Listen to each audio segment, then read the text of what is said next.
안녕하세요, 김호준입니다. 한반도 전술핵 재배치를 위해 방미했던 보수여당 의원단이 지난 토요일 귀국했습니다. 미 국무부는 핵 우산으로 충분하다며 전술핵 재배치에 반대하는 공식 입장을 밝혔고, 미 의원들 역시 부정적인 의견을 피력했다고 합니다. 야당이 자신들의 요구를 미국에 직접 전달하는 외교적 노력은 그 자체로 평가받을 일이죠. 우리끼리만 떠들 게 아니라 그렇게 직접 만나야 합니다. 야당은 전술핵 재배치를 반대했던 문재인 정부에 대해 어이없는 안보관, 안보무능, 안보포기, 김정은의 기쁨조라고 연일 능비난해왔습니다. 그럴 수 있습니다. 그럼 전술핵 재배치를 반대하는 미 정부에 대해서도 온갖 표현을 동원해 비판해야 앞뒤가 맞는 거 아닙니까? 전술핵 소유 당사자가 미국입니다. 전술핵 내놓으라고 대를 쓸 상대는 문재인 정부가 아니라 미국이에요. 혈맹국이 이렇게 원하는데 왜 안 주냐며 미 국무부 앞에서 하다못해 항의 성명이라도 내고 돌아와야 하는 거 아닙니까? 전술핵에 나라의 운명이 걸렸다면서 그 정작 미국에 대해서는 아무 말 못합니까? 미 대사관 앞에 가서 주먹이라도 휘둘러야 하는 거죠. 예. 미 대사관이 어디인지 모르십니까? 광화문에 있습니다. 김호준의 안내였습니다.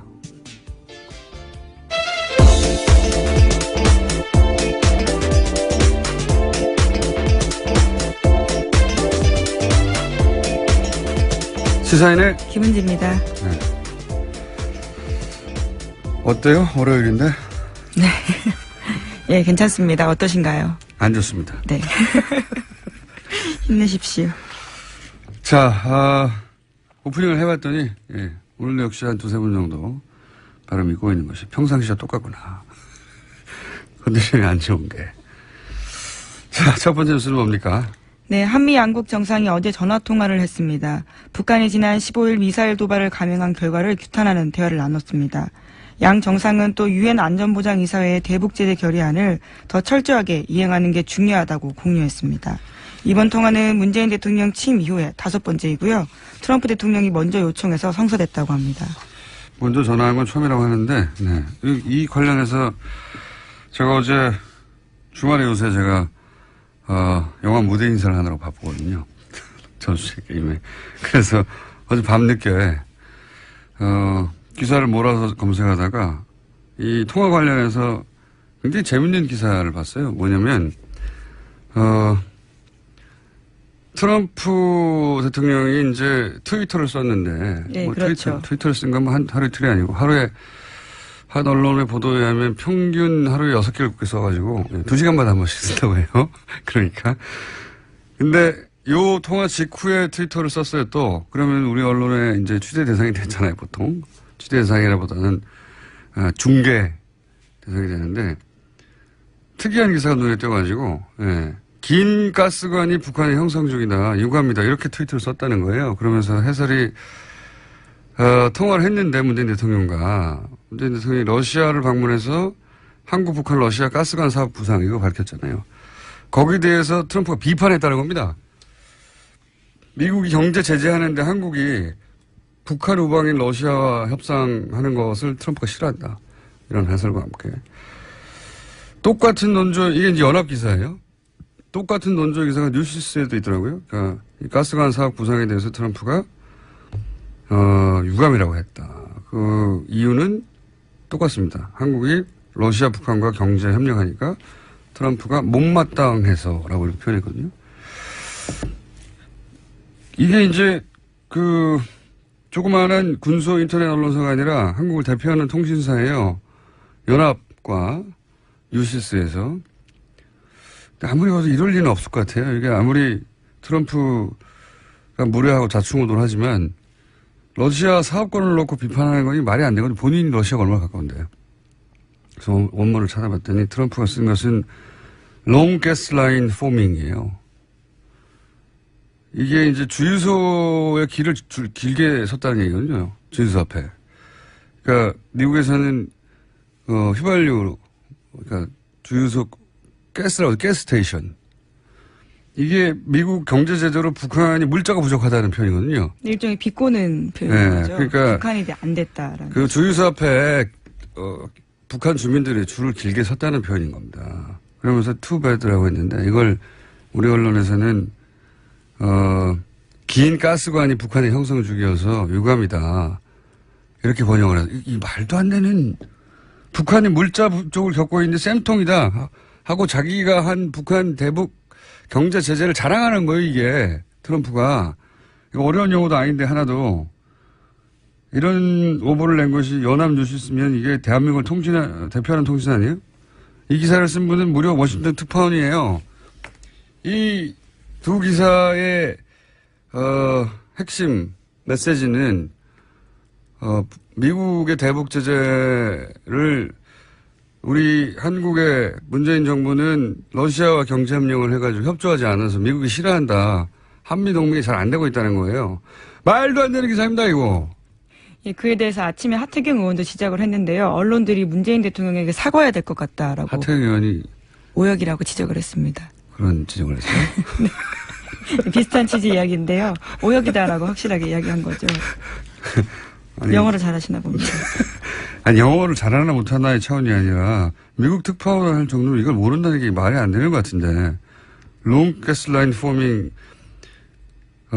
저는 그래서 소위 말해서 이제 우리 언론들이 하도 자기들끼리 한미동맹이 잘 안 되고 있고 트럼프가 비판적이고 이렇게만 비판해온 기사를 오랫동안 써왔잖아요. 그래서 그런 맥락에서 그런 관점에서 눈에 띄는 겁니다, 이게. 참. 이건 정말 이게 오버라고 봐야 될까요? 아니면 기본적으로 기자들이 이렇게 삐딱하고 왜곡된 시각으로 보고 있다고 봐야 될까요? 여하간 이럴 수도 있구나. 예. 싶었습니다. 이거는 제가 보기에는 크게 문제 삼을 정도예요. 네, 이번 트윗 같은 경우에는 지난 12일에 했던 대북 제재 결의안을 지칭하는 걸로 보는 게 맞다라는 해석이. 네? 그렇죠. 뭐라고요? 그러니까 말씀하신 바가 맞다고요. 네. 제 말이 맞아요. 네, 어려운 네. 영어가 아니에요. 네. 이걸 그렇게 보니 그걸 한 통신사도 아니고 양대 통신사가 모두 만약 이 기사를 받아 쓴 언론사나 아니면 뭐 이 기사를 가지고 또 새로운 2차 기사를 만들어내는 곳들이 있을 거 아닙니까? 네. 이러면 또 이제 봐라 트럼프 비판했지 않냐. 응? 한미동맹 잘 안 되고 있어. 이런 얘기 하고 싶은 거거든요. 정말 바보들도 아니고. 하여튼 그런 기사가 있었어요. 하태경 의원이 이걸 새벽에 트윗을 했다고요? 네, 자신의 SNS에 오늘 오전에 올렸다고 합니다. 아직 오전이니까요. 아침에 올린 걸로 보입니다. 우리가 먼저 했어야 되는데. 자, 비슷한 시간으로 보입니다. 이런 말도 안 되는 기사가 어젯밤에 있었습니다. 자, 관련해서 또 뉴스가 있습니까, 혹시? 네, 미국 언론들이 북핵 위기를 풀어가는 트럼프식 방법에 대해서 문제 제기하고 있다라는 보도도 나오고 있습니다. 워싱턴 포스트 보도인데요. 트럼프 행정부가 엇갈린 메시지를 내서 동맹국들에게 미국의 의도가 제대로 전달되지 않는다라고 지적했다고 합니다. 어디서요? 어떤 언론에서? 예, 워싱턴 포스트입니다. 뉴스 공장을 듣는 것 같아요, 워싱턴 포스트에서. 자, 그런 얘기가 나올 수 있겠죠. 하도 왔다 갔다 하니까. 그게 문제가 아니고 저는 이 양대 통신사의 오보는 이게 크게 문제 삼을 정도라고 봐요. 이게, 문재인 정부를 비판할 거리가 없냐 하는 시각으로만 보지 않으면 절대 보이지 않을, 절대 하지 않을 실수라고 봅니다. 네, 길지 않은 트윗 멘션인데 민망한 오역을 한 거죠. 네, long gas line forming. 이걸 어떻게, 러시아란 단어는 하나도 안 나오거든요, 거기에. 예. 마음이 그렇게 먹어져 있으니까 이렇게 보이는 거죠. 자, 다음 뉴스는요? 네, 어제 문재인 대통령은 미국 출국을 앞두고 김명수 대법원장 후보자 인준과 관련해서 입장문을 냈습니다. 문 대통령은 사법부 새 수장 선임은 각 정당의 이해관계로 이룰 수 있는 문제가 아니라면서 조속한 국회 인준을 호소했습니다. 또 그동안 국회와의 원활한 소통이 부족했던 것 같다면서 유엔 총회를 마치고 돌아오면 각 당 대표를 모시겠다고 제안했습니다. 대통령 입장에서 이렇게 말할 수밖에 없죠. 예. 지금 인준의 키는 국민당이 지고 있는데, 예. 지금 입장을 정확하게 내고 있지 않고. 과연 24일 전에 될지는 모르겠습니다. 지금으로서는. 자, 다음 주는요.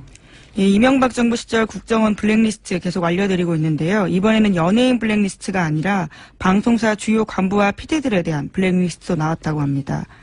관련해서 문건도 자세하게 나왔는데 국정원의 문건 제목은 문화방송 정상화 전략 및 추진 방안 2010년 3월에 작성됐다고 합니다. 이 내용을 보면 국정원은 좌편향 인물과 문제 프로그램 퇴출, 노조 무력화, 민영화로 이어지는 3단계 장악 시나리오를 짰다라고 한겨레 신문이 보도했습니다. 제가 직접 겪기도 했어요. 예. 제가 MBC에서 상담 방송을 잠깐 한 적이 있거든요. 예, 이 문건에서 지적하고 있는 좌편향 인물로 꼽히신 거죠? 아니, 근데 거기에 이제 보면은, 소위 PD, 예, 일선 기자, 어떻게 관리할 것인가 국정원에서 문건이 나왔다는 거잖아요. 제가 그 상담 방송을 진행하고 있었는데, 그 상담 방송 담당 PD가, 방송을 하던 도중에 갑자기, 딴 곳으로 보직 발령이 났습니다. PD 한 명이었는데.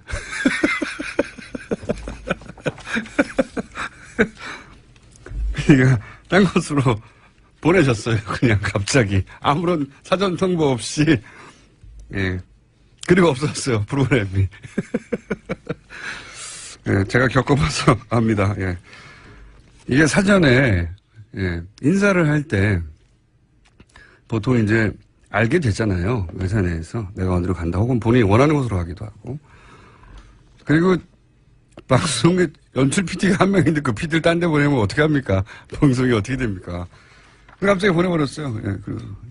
그런 일들이 실제로 정말 2010년부터 지금까지 일어났었던 거죠. 갑자기 보내고, 예. 그분은 그 다음에는 이제 PD가 아닌 일을 했죠. PD였는데. 지금 웃습니다만은. 그리고 이제 프로그램이 없었습니다. 그 문건대로 진행됐다는, 게 사실이고 실제 경험하기도 했다. 야. 자, 다음. 저희 오늘 게스트가 많거든요, 오늘. 네. 복잡합니다. 예, 빨리빨리 전해드리겠습니다. 네, 빨리빨리 하죠. 이명박 정부 시절 국정원이 5.18 민주화 운동가 김대중 전 대통령을 비하하는 글과 사진을 인터넷에 올린 정황도 포착됐다고 합니다. 이것을 올린 사람은 김여진, 문성근 씨의 합성 나체 사진을 올린 사람과 똑같은 아이디라고 하는데요. 구글 인터넷 사이트에서 주로 쓰는 호남 비하 발언과 5.18을 폄하하는 발언을 썼다고 합니다. 지역 감정을 대단히 적극적으로 그때 활용했었어요. 예. 근데 이런 뉴스들 계속 얘기하지만 꼭 앞에 MB 국정원이라고 토를 다는데 박근혜 국정원은 MB 국정원 시절에 이렇게 성공적이었던, 되게 안 느껴잖아요. 그리고 자기들끼리는 실제로 성공적이었다고 뭐 자축도 하고 했다지 않습니까? 그걸 왜 박근혜 국정원 시절에는 안 했겠어요? 예. 자꾸 MB 국정원이라고 한정하는데 박근혜 국정원 시절에도 동일한 일이 계속 있었을 거라고 저는 추정하는 바입니다. 그런 뉴스가 이제 나오기 시작하겠죠, 조만간. 네, 현재 조사가 거기에 머물러 있기 때문인데요. 박근혜 정부 국정원까지도 올라갈 예정이라고 합니다. 알겠습니다. 그래서 문성근 씨가 일베 정권이라고 했었죠. 예. 그런 사진들은 일베에서만 나온 줄 알았더니 국정원을 직접 했다고. 예. 네, 그래서 국가정보원개혁위원회가 일베로 대표되는 극우 사이트에도 과거에 국정원이 돈을 댄 적이 있는지 조사하기로 했다고 합니다. 그런 뭐랄까요, 추정들 많이 했었죠. 예. 그리고 일베 유저들을 국정원에서 실제 초대해가지고 강연도 했었어요. 시계를 줬다라고 해서 예. 인터넷에 올라왔던 것도 본 기억이 납니다. 단순히 근데 그런 식으로 이제 격려하는 차원이 아니라, 예. 뒤에서 지원도 했느냐.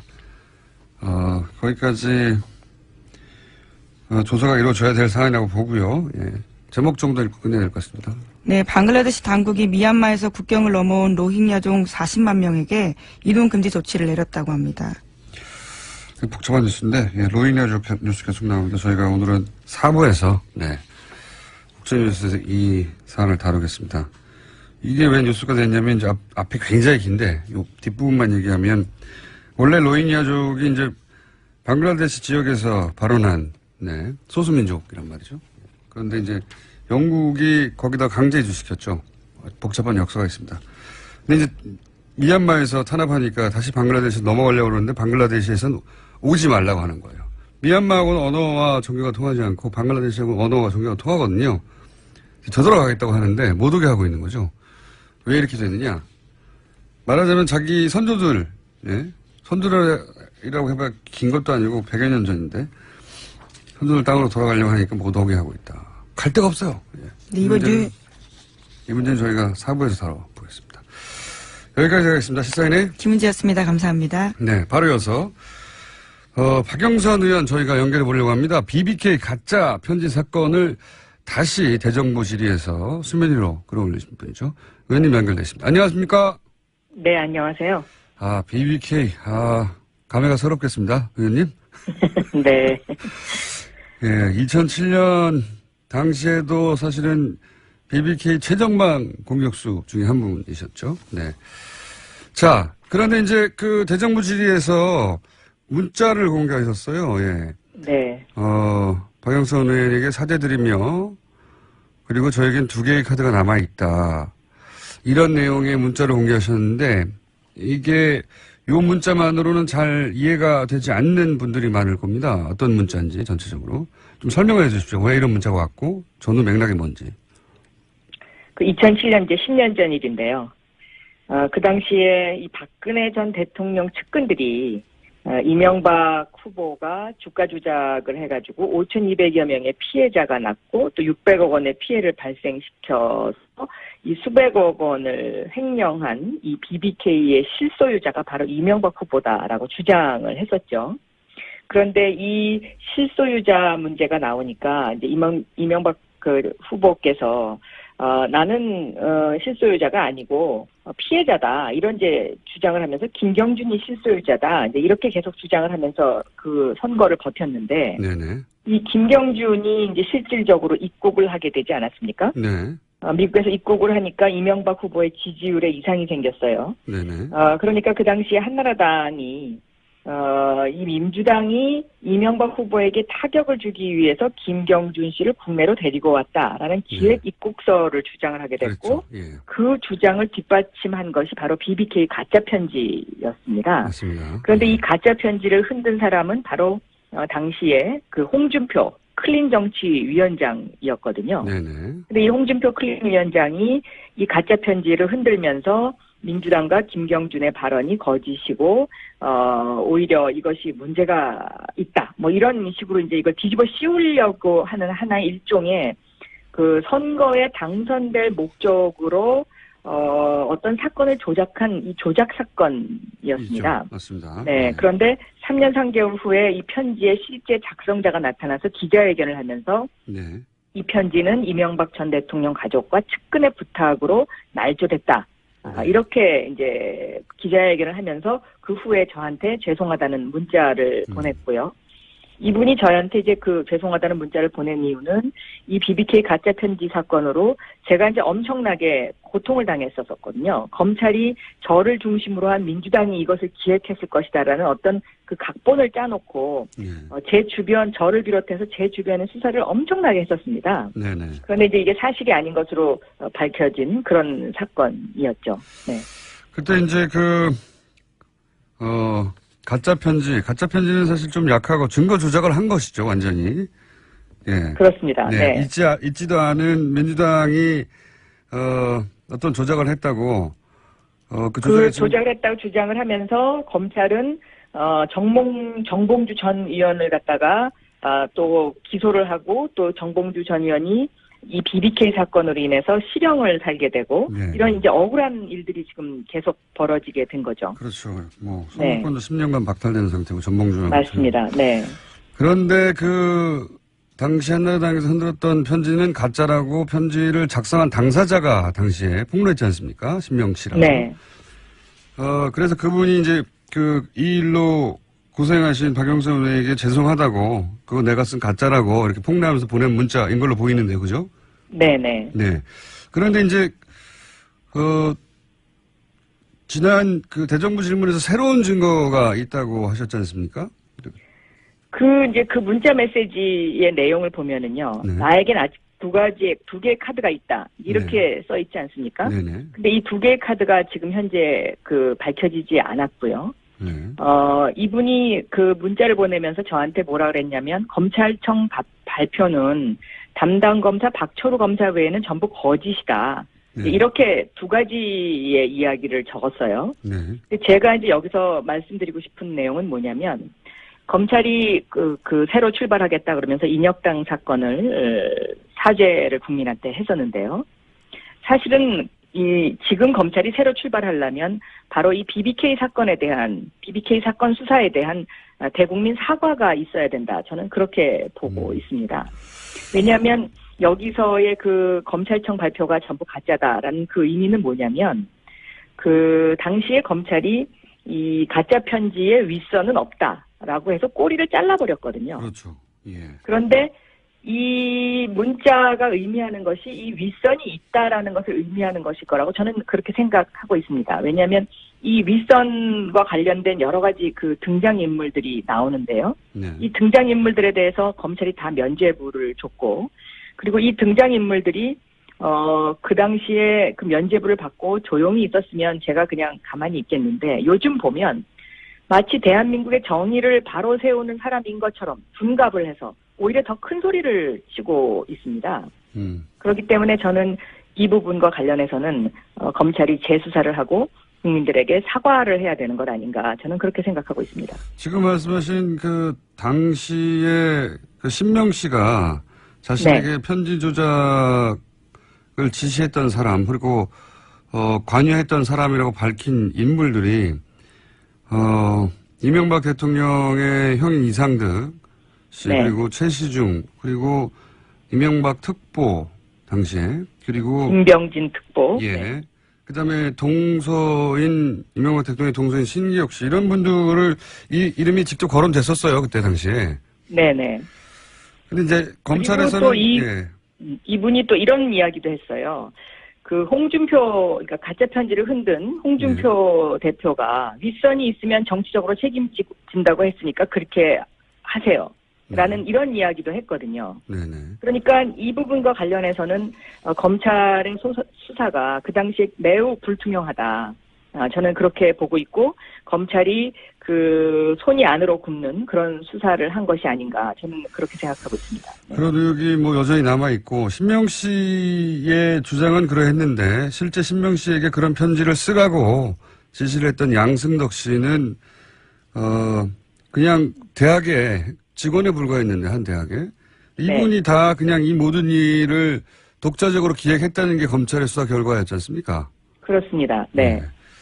말이 안 되는 납득하기 어려운 수사 결론이었는데 지금 이제 의원님 말씀은 제대로 된 검찰 수사를 새로 하고 그리고 그 이전에 당시 수사를 담당했던 검찰은 여기에 대해서 반성하고 수사를 밝혀야 된다 이런 말씀이신 거죠? 그렇습니다. 그리고 저는 이 일로 인해서 정봉주 전 의원 같은 경우는 너무나 억울한 옥살이를 했기 때문에 지금이라도 특별 사면을 시켜줘야 되는 것 아닌가 저는 그렇게 생각하고 있습니다. 네.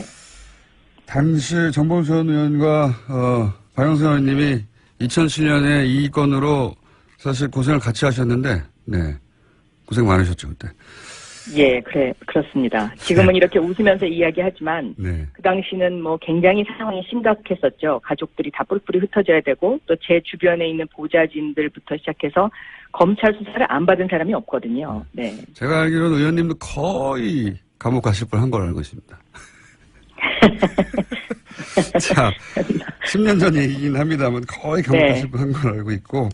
네. 자, 이 건에 대해서 그게 문제가 아니라 제대로 밝혀지지 않았다.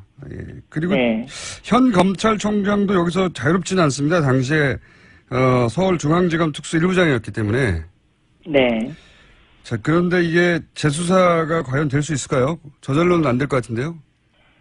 저도 뭐 이게 재수사하기가 쉽지는 않을 거라고 생각합니다. 왜냐하면 이 BBK와 관련된 그 수사 검사들이 한 뭐 3분의 2 정도는 그만뒀지만 아직도 3분의 1 정도가 검찰에 남아 있습니다. 그런데 이 남아 있는 그 검사들의 주장은 뭐냐면 우리가 그 당시에 정치적으로 그런 핍박을 받았지만 그래도 그러니까 무혐의라는 게 이제 일종의 가짜 편지도 뭐 윗선이 없다 이런 정도로 무마하고 민주당을 더 수사하라는 압박이 있었고 박영선을 기소해서 감옥에 보내라는 압박이 있었지만 증거가 없어서 우리가 그래도 우리 양심대로 그래도 많이 노력했다. 뭐 이제 이런 주장을 하고 있는데요. 예. 저는 그런 주장을 사석에서 할 게 아니고 예. 국민 앞에 우리가 그 당시에 이러이러한 그 힘든 상황이었고 그래서 우리는 이러이런 잘못을 했다. 그리고 사실 그 당시에 진실은 이러이러한 것이었다라는 것을 국민들에게 밝혀야 정의로운 대한민국으로 가는 어떤 하나의 초석을 만들 수 있지 않을까. 그리고 다시는 검찰이 이런 어떤 정치권에 휘둘리는 검찰이 안 되기 위해서라도 저는 이런 부분은 한 번 정도는 정리하고 넘어가는 것이 맞다라고 저는 생각하고 알겠습니다. 있습니다. 사석에서는 그런 이야기를 하는군요. 당시에 검찰 출신들이. 네, 제가 듣기로는 정봉주 전 의원에게도 그 당시에 정봉주 전 의원을 수사했던 검사분들이 예. 우리가 그때 뭐 이래서 어쩔 수 없이 기소를 한 거다라는 이야기를 사석에서 하는 걸로 제가 알고 있습니다. 알겠습니다. 오늘 말씀 감사합니다. 여기까지 듣겠습니다. 네. 지금까지 더불어민주당 박영선 의원이었습니다. 친애하는 국민 여러분 안녕하십니까. 여러분의 귀염둥이 배우 MB입니다. 배우 아시죠? 좀 막 잘 나가는 거 사상 초유의 두 영화 동시 주연 하나는 저스트 게임 또 하나는 막 공범죄들 좀 있으면 또 깐내가 있지 않겠느냐 그런 확신을 저는 가지고 있는 겁니다. 자 그럼 그렇고 자 또 보자. 에? 없네? 뭐 주진우가 왜 없노? 진우야 진우 어디 갔어? 에? 애국? 비행기 타고 외국 갔다고? 일마 이것도 뭘 이렇게 외국을 가? 참나 이거. 요즘 뉴스 공장 출연자들 영 마음에 안 들어. 주진우 글마 그러면 기자 같지도 않은 게 말이야. 저 전문용도 후루꾸라고. 가만 있어봐. 이 놓고 혹시 안 온 거 정장 아닙니까? 아이고 맞네. 아이고 저 정장님 요즘 안녕하시지요? 언제 밥 한번 해 밥. 근데 지금은 내 약속이 있어서 먼저 가봐야 되고, 꼭 나중에 맛있는 무요, 그거하고 저기, 옛날 일은 다 잊어야지. 너무 그 사람 뒤끝 갖고 있으면 안 좋아, 정신건강 봐야, 안 좋다, 건강해진다고. 일단 나 오늘 간다. 네, 지난 4주간 이명박 전 대통령 시리즈 저희가 이어오고 있습니다. 우선 스튜디오에 나와 계신 안항구 총장님 소개드리겠습니다. 안녕하십니까? 안녕하십니까? 네, 잠시 기다려주시고요. 네. 왜냐면은, 옆에 이제 주진우 기자가 같이 나와야 되는데, 오늘 또 다시 이제 이명박 전 대통령 관련 취재를 위해서 출국하는 관계로, 전화 연결로 잠깐 대체해야 되겠습니다. 연속으로 몇 주간 문서도 공개하고, 또 그 문서 의미도 잘 짚어봤는데, 뭐 앞으로 계속할 일입니다만, 자, 여기서 주진우 기자 전화 연결해서 왜 나가는지, 그리고, 이런 문서 말고, 오늘 이제 스튜디오 못 나오니까 그동안 만나온 그 이명박 주변 인사들로부터 이 다스 실소유주 문제에 대해서 직접 들었던 구체적 정황이나 증언들이 있는지 한번 짚어보려고 합니다. 주진우 기자 연결됐습니다. 안녕하세요. 안녕하십니까. 네. 어디를 또 출국하십니까? 네. 이명박 대통령의 채취를 찾아서 멀리 갔습니다. 네. 채취. 네, 공항이죠. 네. 네, 지금 그렇습니다. 네, 잠시 후에 비행기 타러 오는 걸 아는데, 자, 그럼 실소유주 문제를 계속 다루고 있으면, 다스가 진짜 주인이 과연, 누구냐 하는 처남 혹은 형이냐, 아니면 이명박 전 대통령이냐, 라는 의혹에 대해서 다루고 있는데, 그동안 이제 이 취재를 위해서 이명박 전 대통령 주변 인사들 많이 만나왔지 않습니까? 네네. 네. 그러면서 이런 우리가 공개한 문서들도 받은 건데 이렇게 받은 문서 말고 전해준 이야기 그들의 증언은 또 없나요? 증언 증거 많습니다. 특별히 이명박 대통령 측과 아주 가까운 사람이 한 얘기부터 하겠습니다. BBK 특검 때입니다. BBK 특검 때 다스에서 100억 원 이상의 비자금이 쏟아져 나왔어요. 이 부분은 이명박 대통령 측하고 강하게 연결돼 있습니다. 그때 정호영 특검이 덮었죠. 덮었는데 돈이 나왔기 때문에 돈이 어디에서 나왔다, 어디로 갔다 이런 출처를 만들어야 되지 않습니까? 그렇죠. 그런데 이명박 대통령의 막내 여동생이 막내 여동생이 전도사님이세요. 네. 저기 서울의 어디 교회에 계신데 그때 이 돈을 어떻게 썼다, 선교 자금으로 썼다, 그리고 뭐 헌금을 내서 했다 이렇게 해서 확인서를 그 아하. 교회에서 받았어요. 그러니까 다스의 비자금이 나왔는데 이 돈이 대체 어떻게 쓰였나를 입증해야 되는 상황이었는데 네, 당시 전도사였던 막내 동생분이 그 돈은 전도 자금으로 쓰였다 혹은 교회에 헌금되었다 하는 네. 문서를 썼다고요? 그 허위 내용의 그 문서를 작성했어요. 그런데 허위 증명서를 내고 나서 전도사님이세요. 그래서 좀 마음에 걸렸을 거 아니에요. 그래서 이상은 회장, 그러니까 큰오빠 집에 가족들이 다 모였대요. 네. 구이동에 현대 무슨 아파트 12동 몇 호에 모였습니다. 거실에서 이 허위 그 증명서 확인증을 발급하고 나서 그래서 이제 좀 오빠를 걸렸나 구했죠. 예, 오빠를 구해낸 네, 그리고는 거죠. 네, 이명박 대통령을 구하고 나서 두 끼 금식을 하고 회개 기도를 드렸어요. 그러면서 그래서 옆에서 네. 오빠들이 다 갚을게 이렇게 오빠가 갚을 거야 이렇게 회개 기도를 했다고 합니다. 예. 네, 회개 기도를 하는데 옆에서 앉아 있는 사람이 한 얘기입니다. 네. 그때 같이 참석했던 사람이 회계기도. 네네. 네. 그러니까 이명박 전 대통령의 비자금을 어디다 썼는지에 대해서 그게 비자금이 아니라 딴 데 쓴 게 아니라 교회에 헌금하였고 전도에 썼다고 예. 이제 서류를 이제 가짜로 만들어서 전도사니까 냈는데 거기에 대해서 이제 마음에 걸려서 회개하는 기도 자리에 같이 참석했던 분의 직원이었고요. 또 다른 거 없습니까? 네. 좀 구체적인 거? 네, 회개 기도는 굉장히 엄숙했다고 합니다. 네. 자, 다른. 엄숙했다는데 왜 웃어요? 네. 엄숙할 수 있죠. 얼마나 네. 마음이, 네, 괴로웠겠습니까? 하나님 앞에. 자, 다른 실소유주 정황은 없습니까? 이명박 대통령은 그 대통령 후보자 시절과 그리고 대통령이 당선된 후에도 다스에 관한 가장 중요한 내용을 결정했다. 그리고 다스 그랬다고 합니다. 그래서 이 문서를 통해서 그런 정황은 나왔는데 혹시 구체적인 증거는 있나요? 관련해서? 네, 가회동 집과 그리고 청와대 안가, 그 청와대 옆에 있는 청와대 안가에서 그 다스 사장에 대한 문제를 정확하게 그 누구랑 해서 보고하고 거기에 대해서 지시를 내렸다는 내용과 증언이 있습니다. 이 부분은 안가와 그 청와대 위치에 대해서 정확하게 그 안가의 위치에 대해서 그 증언하고 있습니다. 그러니까 청와대 안가에서 이명박 대통령 당선 이후에도 다스에 대해서 직접 보고를 하였다 이런 말이네요, 한마디로. 그렇습니다. 네. 그러니까 이명박 대통령이 다스를 대통령 된 이후에도 안가에 직접 챙겼다 뭐 이런 얘기네요, 인사 관련해서. 그렇습니다. 네네. 그게 이제 뭐 시기나 장소가 정확하게 특정된다는 거죠. 네네. 시기와 장소를 거의 정확하게 얘기하고 있습니다. 본인이 당선자 직접 시절에 그런 보고를 했던 당사자거나 혹은 뭐 직접 관계자로부터 들은 얘기인가요? 그 자리에서 이명박 대통령한테 보고한 사람이 얘기하신 내용입니다. 그렇군요. 네. 본인이 실소유를 하고 있지 않으면 그걸 직접 뭐 보고받는다는 건 말이 안 되는 건데. 또 다른 대통령 또, 선거 가장 그 첨예하게 그 대통령 선거에 그 가장 열심히 뛸 때였고 당선자 시절 가장 바쁠 때도 다스를 챙겼습니다.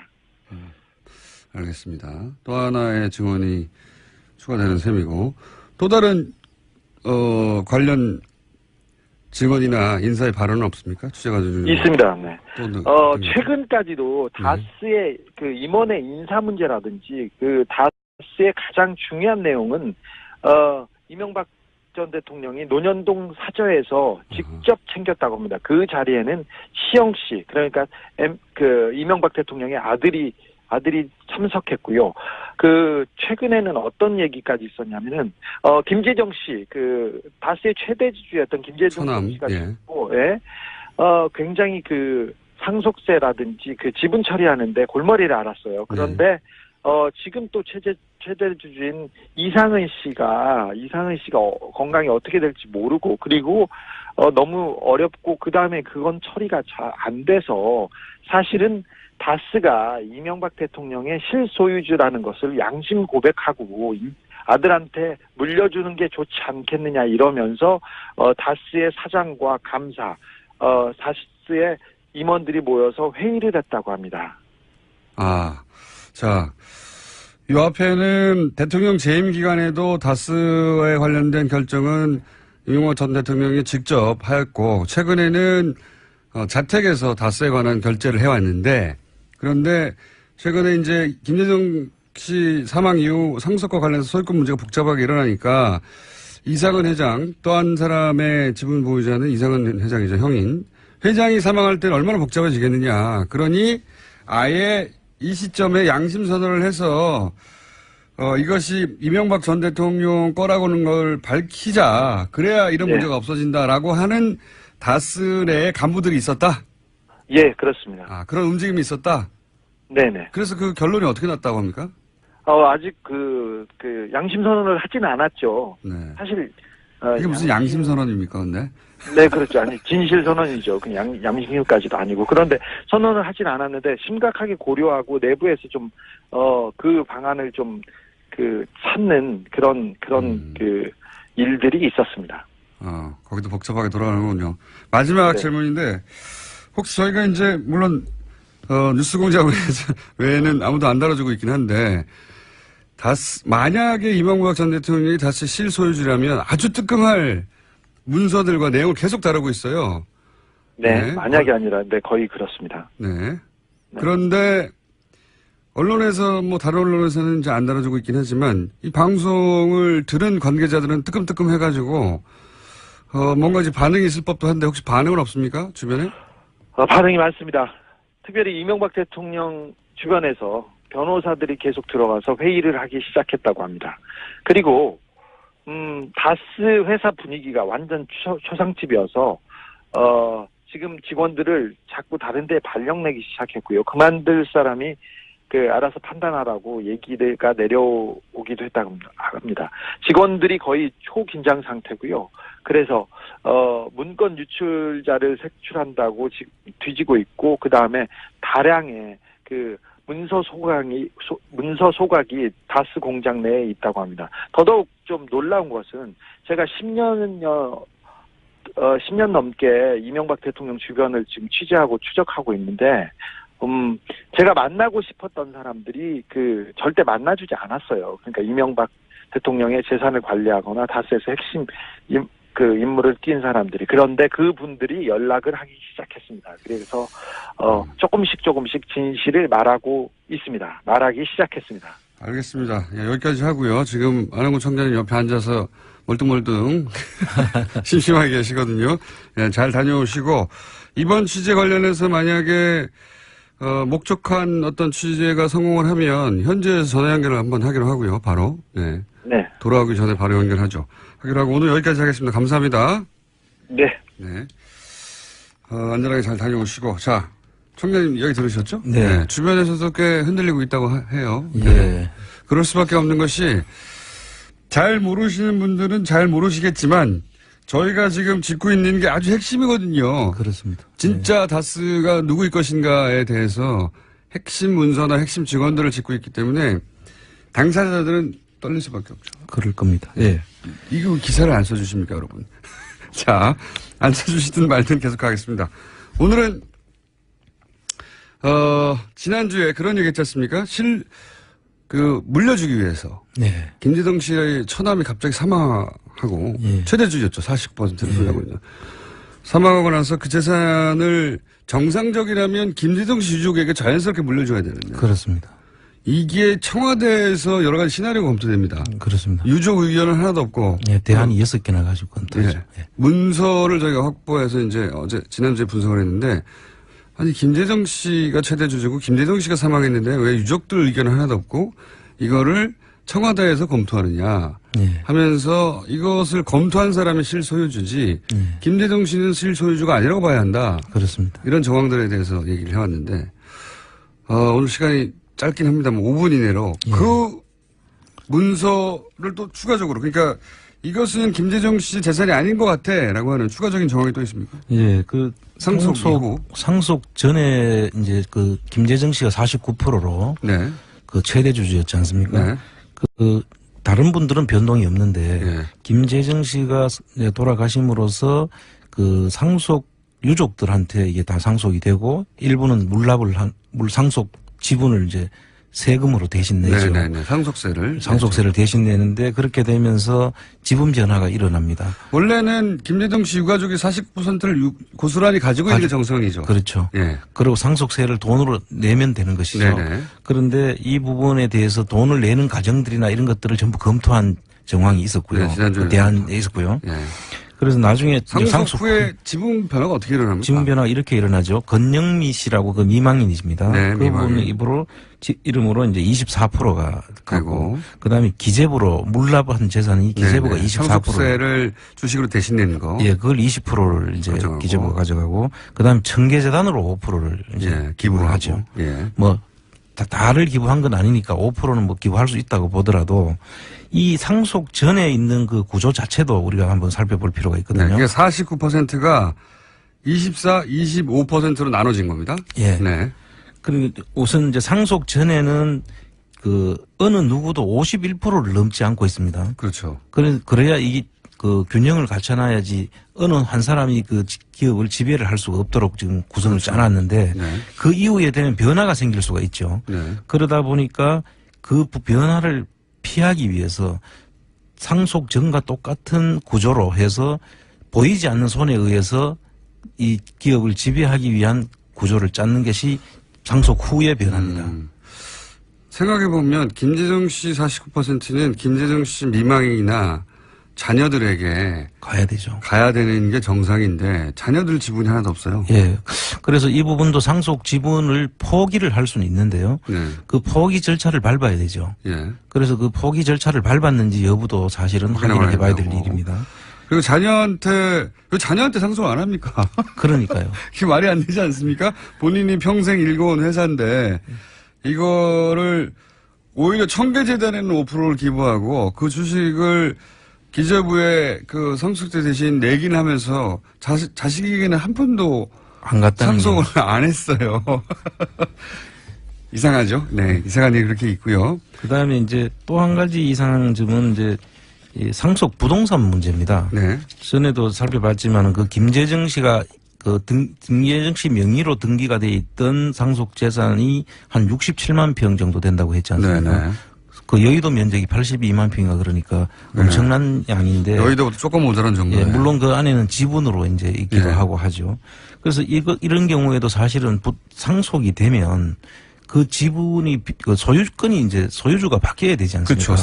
사망했으니까 이제 네. 그게 그것도 똑같이 법정 상속인 경우에는 이제 미망인하고 유족들한테 그 법정 지분율로 이제 상속이 돼야 되는데 그 부분에 대한 지분 비율로 돼 있는지도 어떻게 상속이 됐는지 사실 소유권 이름이 누구로 바뀌었는지 네. 이런 걸 한번 확인을 해야 된다는 것이죠. 실제 그 방금 주진우 기자도 얘기했지만 이 상속 과정에서 너무 복잡한 문제가 일어났기 때문에 그렇죠. 만약에 진짜 자기 재산이었다면 김재정 씨의 아무런 문제가 없겠는데 이렇게 복잡하게 일어났던 이유가 실제 소유주는 따로 있다면 실제 소유주가 자신의 지배권을 유지하면서 눈으로 보기에는 정상적인 것처럼 보이게 하려고 노력한 거 아닙니까? 그렇습니다. 근데 그게 너무 복잡해서 지금 아예 다스가 실소유주가 이명박 전 대통령이라고 양심 고백하자고 하는 내부 세력도 있다고. 예. 예. 그게 주진우 기자의 취재 결과고 아직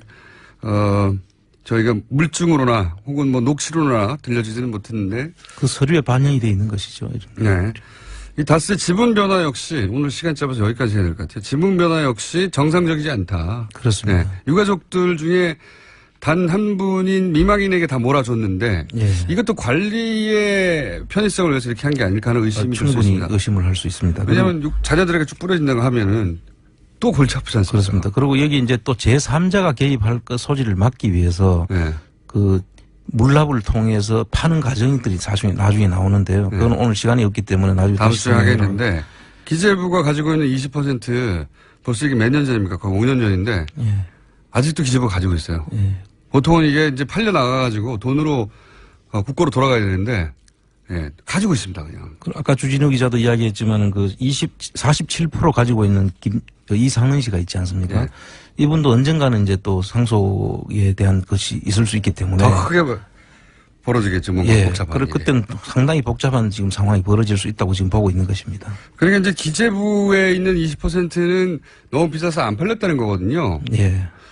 뉴스공장 그 청취자들 중에는 그 다스 주식을 매입하자는 운동을 좀 비싸지만 전망이 아주 좋다고 주기자 이야기 들어보니까. 지금 남아있는 유보 이익까지 하면은 자본금이 한 2천억이 넘거든요. 예. 그러니까 충분히 한번 검토해 볼 탄탄한 만하죠. 회사예요. 예. 예. 저희가 이제 다스 주식 매입을 한번 해서 국고에 도움을 드려야 되지 않을까. 실질적인 수익 모델도 될 것 같습니다. 안하고 정책이었습니다. 감사합니다. 3부에서 뵙겠습니다. 지난 30년간 한국 대통령이 미국을 방문할 때 현지에서 누군가 나와서 경호를 하겠죠.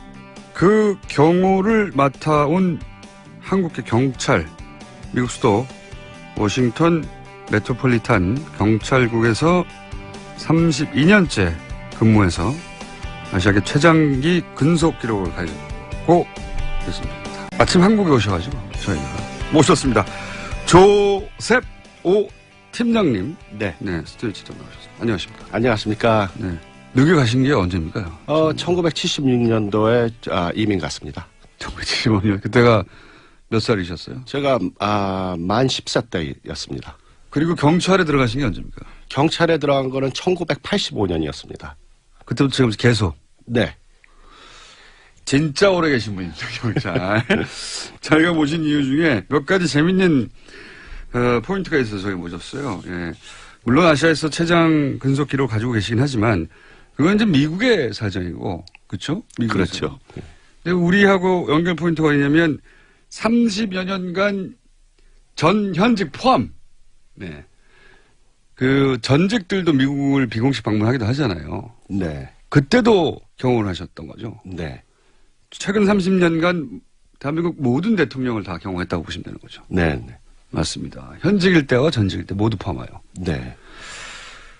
또 한 가지 제가 좀 이따가 언급할 텐데, 지난 2013년 박근혜 전 대통령이 첫 방미를 했을 때 윤창중 청와대 대변인 성추행 사건이 있었죠.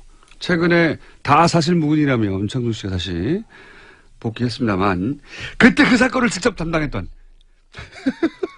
궁금하게 너무 많은 사건, 이 사건을 직접 담당했던 당시 경찰이시죠? 네. 그렇습니다. 네. 본인의 팀에서 수사한 거죠? 네. 내막을 알고 있다. 내막을 알고 있다. 둘 다 지구상에서 몇 분 없는 분인데 두 개가 교집합이 이루어지신 분입니다. 자, 그러니까 저희가 어떻게 섭외를 안 하겠습니까? 왜 이분을 다른 라디오에 섭외를 안 했는지 몰라요. 그러면 첫 대통령이 누구였습니까? 첫 대통령이 그때 노태우 대통령이었습니다. 노태우. 네. 그리고 노태우부터 쭉 해서 문재인 대통령까지. 네. 맞습니다. 그럼 이 질문을 드리지 않을 수 없는데 지금까지 그러니까 전현직 합쳐서 25차례 이상 대통령을 경험하신 거잖아요. 네. 맞습니다. 네, 25차례. 가장 까다로운 대통령이 누굽니까? 경호의 차원에서. 경호의 차원에서는 거의 다 까다롭습니다. 대통령이 뭐 가장 예. 까다롭겠지만 예. 경호의 차원에서 볼 때 경호하기 너무 어렵다라거나 아니면 뭐 이렇게까지 이렇게 빡빡하겠구나라든가 아니면 너무 헐렁한 거 아니야라든가 여러 가지 이례적인 경우가 있을 거 아닙니까? 그죠? 거의 전직 대통령들께서 미국에 방문하실 때 반대 세력이 그때는 많았습니다. 반대 세력이. 그래서 뭐 지지자들도 있지만은 반대 교포들도 있어서 반드시 반대 시가 있어요. 그죠? 그렇습니다. 거의. 예. 그래서 일단 그분들로부터 어떻게 보호할 것인가. 그렇습니다. 네, 그게 신변보호가 더 중요하기 때문에. 네, 또 미국도 총이 있잖아요. 그래서 저희들이 그걸 책임을 지고 네. 경찰이 그 주위를 알아서 탐색을 하면서 저희들이 경호와 그분들의 신변보호를 책임지고 있습니다. 그러면 아찔했던 순간 같은 건 없으셨어요? 제일 아찔했던 순간이 바로 우리 요번에 전번 행사 때 문 대통령 오셨을 때 아찔 많이 했습니다. 왜 아찔했나요? 모든 대통령들은 이렇게 우리 주민, 교포 주민들 환영객이라도 앞으로 이렇게 잘 나서지를 않으십니다. 아, 환영객이라 하더라. 반대시뿐만 아니라 환영객들한테도 나서질 않는다. 그렇죠. 어허. 그렇게 이렇게 뭐 거리를 두고 공식장에서 나오실 때는 그냥 차로 바로 타시죠. 바로. 네. 어. 주민들한테 이렇게 멀리서 이렇게 손은 흔들 수 있어도 아주 멀리서. 그 앞으로 접근을 하지 않으십니다. 그렇지만 이제 제가 경험을 맡아오면서 최초로 대통령께서 그래서 저도 와 이거는 미국 대통령도 잘 안 하는데 네. 한국 대통령도 그 클린턴 대통령 스타일이시구나 이렇게 나와가지고 직접 교민들하고 교민들한테 가서 악수도 하시고 네. 아주 그 좋은 이미지를 아주 남기시더라고요. 그래서 제일 난감했던 거는 이제 이런 일이 처음이라서 자 이제 여기 교포들 보고 따라다니시더라고요. 이 교포들이 어떻게 너무 한국 분들이 우수하니까는 네. 정보를 다 알고 계세요.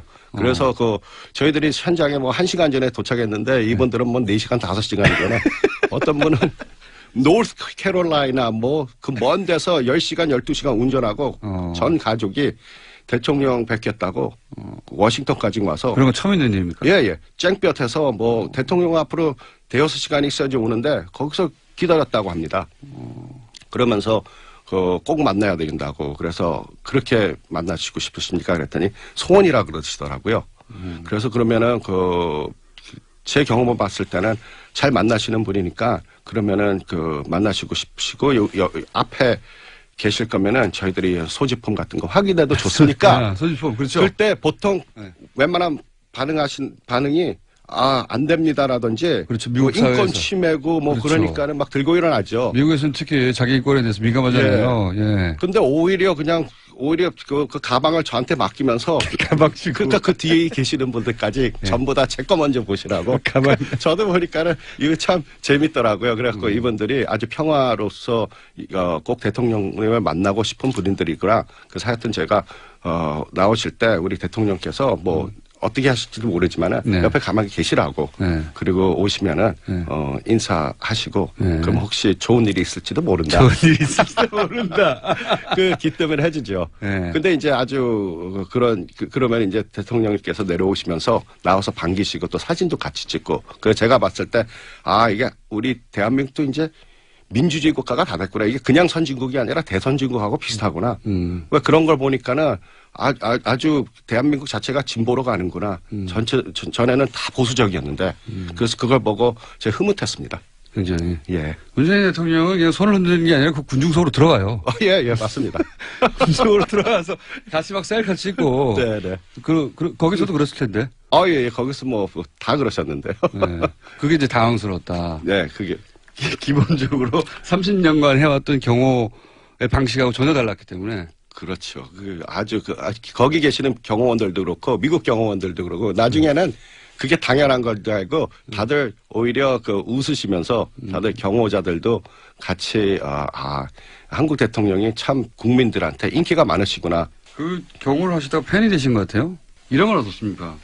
이미 80년대부터 대한민국 대통령 경호를 맡으셨기 때문에 이 30년이잖아요. 30년이면 사실 많은 게 변합니다. 그렇죠? 그렇습니다. 그 30년을 대통령을 경호하면서 그 변화가 있을 거 아닙니까? 그러니까 뭐 미국 사회가 한국 대통령을 상대하는 어떤 정도도 변했을 것이고, 그다음에 그런 대통령이 왔을 때 미국 사회나 혹은 교민 사회가 이제 반응하는 정도 많은 게 변했을 거 아니에요. 그 변화가 느껴지시잖아요. 그렇죠. 어떻게 변해왔어요? 맨 처음에 시작했을 때는 한 88년대 그때는 이제 경호가 붙으면은 우리가 특급, A급, B급 이렇게 나가는데 그땐 한 B급 정도로. 대통령이라 하더라도 B급 정도. B급 정도. C급도 있습니까? 그렇죠. D급도 있고. 근데 그때 한국은 어쨌든 한미 동맹 국가이긴 했지만 B급 정도였다. 그 당시는요. 그 당시 기준으로 봐자면 B급. 노태우 대통령은 B급으로. 그 당시는 그렇죠. 80년대 후반에 가서는 이제 B급이었다가 그 다음에 90년대 김영삼, 김대중 이렇게 이어지죠. 그때까지 거기서 이제 한 B급에서 또 사실 A급으로 올라가는데 B급하고 A급은 진짜 또 하늘과 땅 차이입니다. 아, 그래요? 예. 김대중 대통령 그럼 A급 대우를 받으셨나요? A급도 아니고 B급도 아니고 한 B 플러스? B 플러스 정도까지 중간에. 네. 네. 그 정도까지 중간에. 올라오셨다 그때 네네. 김대중 대통령은 네. B 플러스면 그러면 그때도 인기가 좋으셨으니까는. 300명까지는 아니고 예. 한 뭐 100명 정도 수준 뭐 이렇게 되는 겁니까? 그렇죠. 그 정도 네. 정도. 한 120명 그 정도. 120명 예. 정도. 그럼 A급으로 올라서게 된 건 언제쯤입니까? A급으로 올라온 거는 제가 경험한 거는 요번이 제일 컸습니다. A급이. 아, 그래요? 예. 요즘은 A급 중에서도 좀 거의 특급에 거의 맞먹을 정도로. 아, 이번에요? 예. 최고로 대통령께서는 최고 대우 받으셨죠. 미국에서도. 예. 앞으로는 뭐 더 할 거고. 예. 그러니까 제가 보기에는. 그 과정을 지켜보면서 또 그 한국의 뭐랄까요, 그 세계, 특히 미국 내에서의 어떤 뭐 위상 정도가 변하는 거를 피부로 느끼시겠군요, 그렇게 간접적으로. 네, 그렇죠. 예. 예. 요건 어떻습니까? 이제 많은 분들이 궁금해하는 윤창중. 네. 이게 지금 이게 기소가 안 됐어요. 그죠? 미국에서 맞아요. 기소는 안 됐어요. 근데 예. 이제 좀 이따 그 얘기도 하겠지만 네. 미국에선 경찰이 수사를 하고 기소가 분리돼 있잖아요, 완전히. 예, 서로 협조로서 예. 모든 공권력과 수사권은 경찰이 다 가지고 있습니다. 네. 검경 수사권은 분리되어 있기 때문에 이제 네. 우리나라에서 이제 그거 큰 이슈입니다. 근데 제가 이런 말씀 드리는 이유는 뭐냐면 미국의 검찰은 기소하지 않았어요. 그렇죠? 네. 그런데 검찰이 기소하지 않았기 때문에 그 윤창중 씨는 네. 바로 기소하지 않았지 않느냐. 내가 그 소위 아무런 일도 없었다. 난 무죄다라고 주장하면서 최근에 다시 활동을 시작하셨는데 근데 그 시점으로 돌아가서 수사는 하셨을 거 아닙니까? 그리고 기소 의견으로 송치를 한 건지 아니면은 불기소 의견으로 송치했기 때문에 검찰이 기소를 안 한 건지가 전혀 다른 거 아닙니까? 그죠? 맞습니다. 자, 그러면 첫 번째 질문은 그때 기소 의견으로 검찰에 우리식으로 표현하면 송치를 하셨나요? 예, 맞습니다. 저희들이 뭐 경찰이 수사를 전 수사를 저희들이 맡아서 하니까 네. 저희들이 수사를 마치고 이제 영장과 모든 거기에 대한 정보를 네. 이제 검찰에다가 이제 기소하십시오 하고 우리가 넘겨주죠. 아하. 제가 이게 궁금했어요. 우리나라에서는 기소를 하지 않았다까지만 제대로 보도가 됐지 수사를 한 주체가 네. 기소 의견으로 검찰에 송치했느냐 아니냐 궁금했거든요. 그러니까 수사를 한 경찰에서는 기소하라고 했군요. 의견을. 그렇죠. 네. 그렇다는 얘기는 범죄 혐의가 소명되었다. 우리 식으로 피우면 범죄가 있었다고 보신 거 아닙니까? 경찰 입장에서는 그렇죠. 네. 경찰 입장. 제가 궁금한 건 경찰 입장이에요. 아, 예, 예. 경찰 입장은 당시에 조사해봤는데 뭐 죄 있구만 이렇게 한 거 아니에요. 그렇죠. 네. 그때 당시에 윤창중 씨 그때는 이제 대변인이었죠. 윤창중 전 청와대 대변인의 주장과 피해를 입었다고 주장하는 여성의 주장과 당연히 엇갈렸죠. 그렇죠? 네, 그 당시에 그랬었습니다. 엇갈렸고 네. 하지만 이제 미국 경찰에는 독립적인 수사권이 있기 때문에 네. 뭐 다른 고려할 필요 없이 사건 자체를 수사했을 거 아닙니까, 그죠? 그렇습니다. 있는 그대로. 네. 쭉 조사를 했더니 양쪽의 주장이 엇갈리는데 수사를 해봤더니 말하자면 그 여성 인턴의 주장이 맞다고 결론을 내렸다는 얘기네요. 경찰 입장에서는 그렇습니다. 이 소식이 궁금했습니다. 미국 경찰은 그 여성 인턴의 주장이 맞다고 결론을 냈었다. 예, 피해가 있었다. 네. 예. 윤창중 씨는 아직도 지금 아니라고 주장하고 있거든요. 예. 그러겠죠. 그게 뭐 그러겠죠. 외교감 면제 특권이 있기 때문에 네. 아니라 그러면 아닌 거죠. 근데 사건이 발생하고 바로 수사했던 팀이잖아요. 네, 네. 맞습니다. 네. 그러니까 팀장님 팀이었지 않습니까? 그렇죠. 예, 바로. 이런 인연이 어디 있습니까, 이게. 예? 특종이에요, 특종. 특종. 그러니까 이제 뭐 여러 가지 단어도 그랩이라는 단어도 등장하고 뭐 속옷 이야기도 나오고 뭐 알몸 이야기도 나오고 등등 여러 가지 얘기가 나왔는데 물론 다 부인했어요. 예, 좀 씨는. 하지만 피해자 쪽의 주장이 다 맞는 걸로 수사가 된 거죠. 그렇죠. 저희 입장에서는. 윤창중 씨? 미국에서 수사한 팀장님 오셔가지고 범죄 혐의가 소명됐다고 지금 당시로서는. 그러면 기소 범죄가 일어났다고 해서 기소를 하라고 검찰에 넘겼고, 검찰은 그때부터는 이제 그것이 외교부라든가 그렇죠? 뭐 이런 차원에서 기소를 할 건지 말 건지 고민했겠죠? 그렇습니다. 그래서 외교법을 먼저 주시를 해서 기소하기 전에 미국에서 사실 제일 높은 법이 헌법이죠. 네. 그 다음에는 두 번째로 높은 법이 협상법이거든요. 국가협상법. 국제적으로. 예. 그래서 그 협상법이 두 번째로 높은데 그 다음에 연방법 그렇게 나오거든요. 그래서 국제협상법이 더 높기 때문에 거기서 이제 외교관 면제 특권이 있기 때문에 그런 법이 적용되니 검찰에서도 그 미국 법무부죠.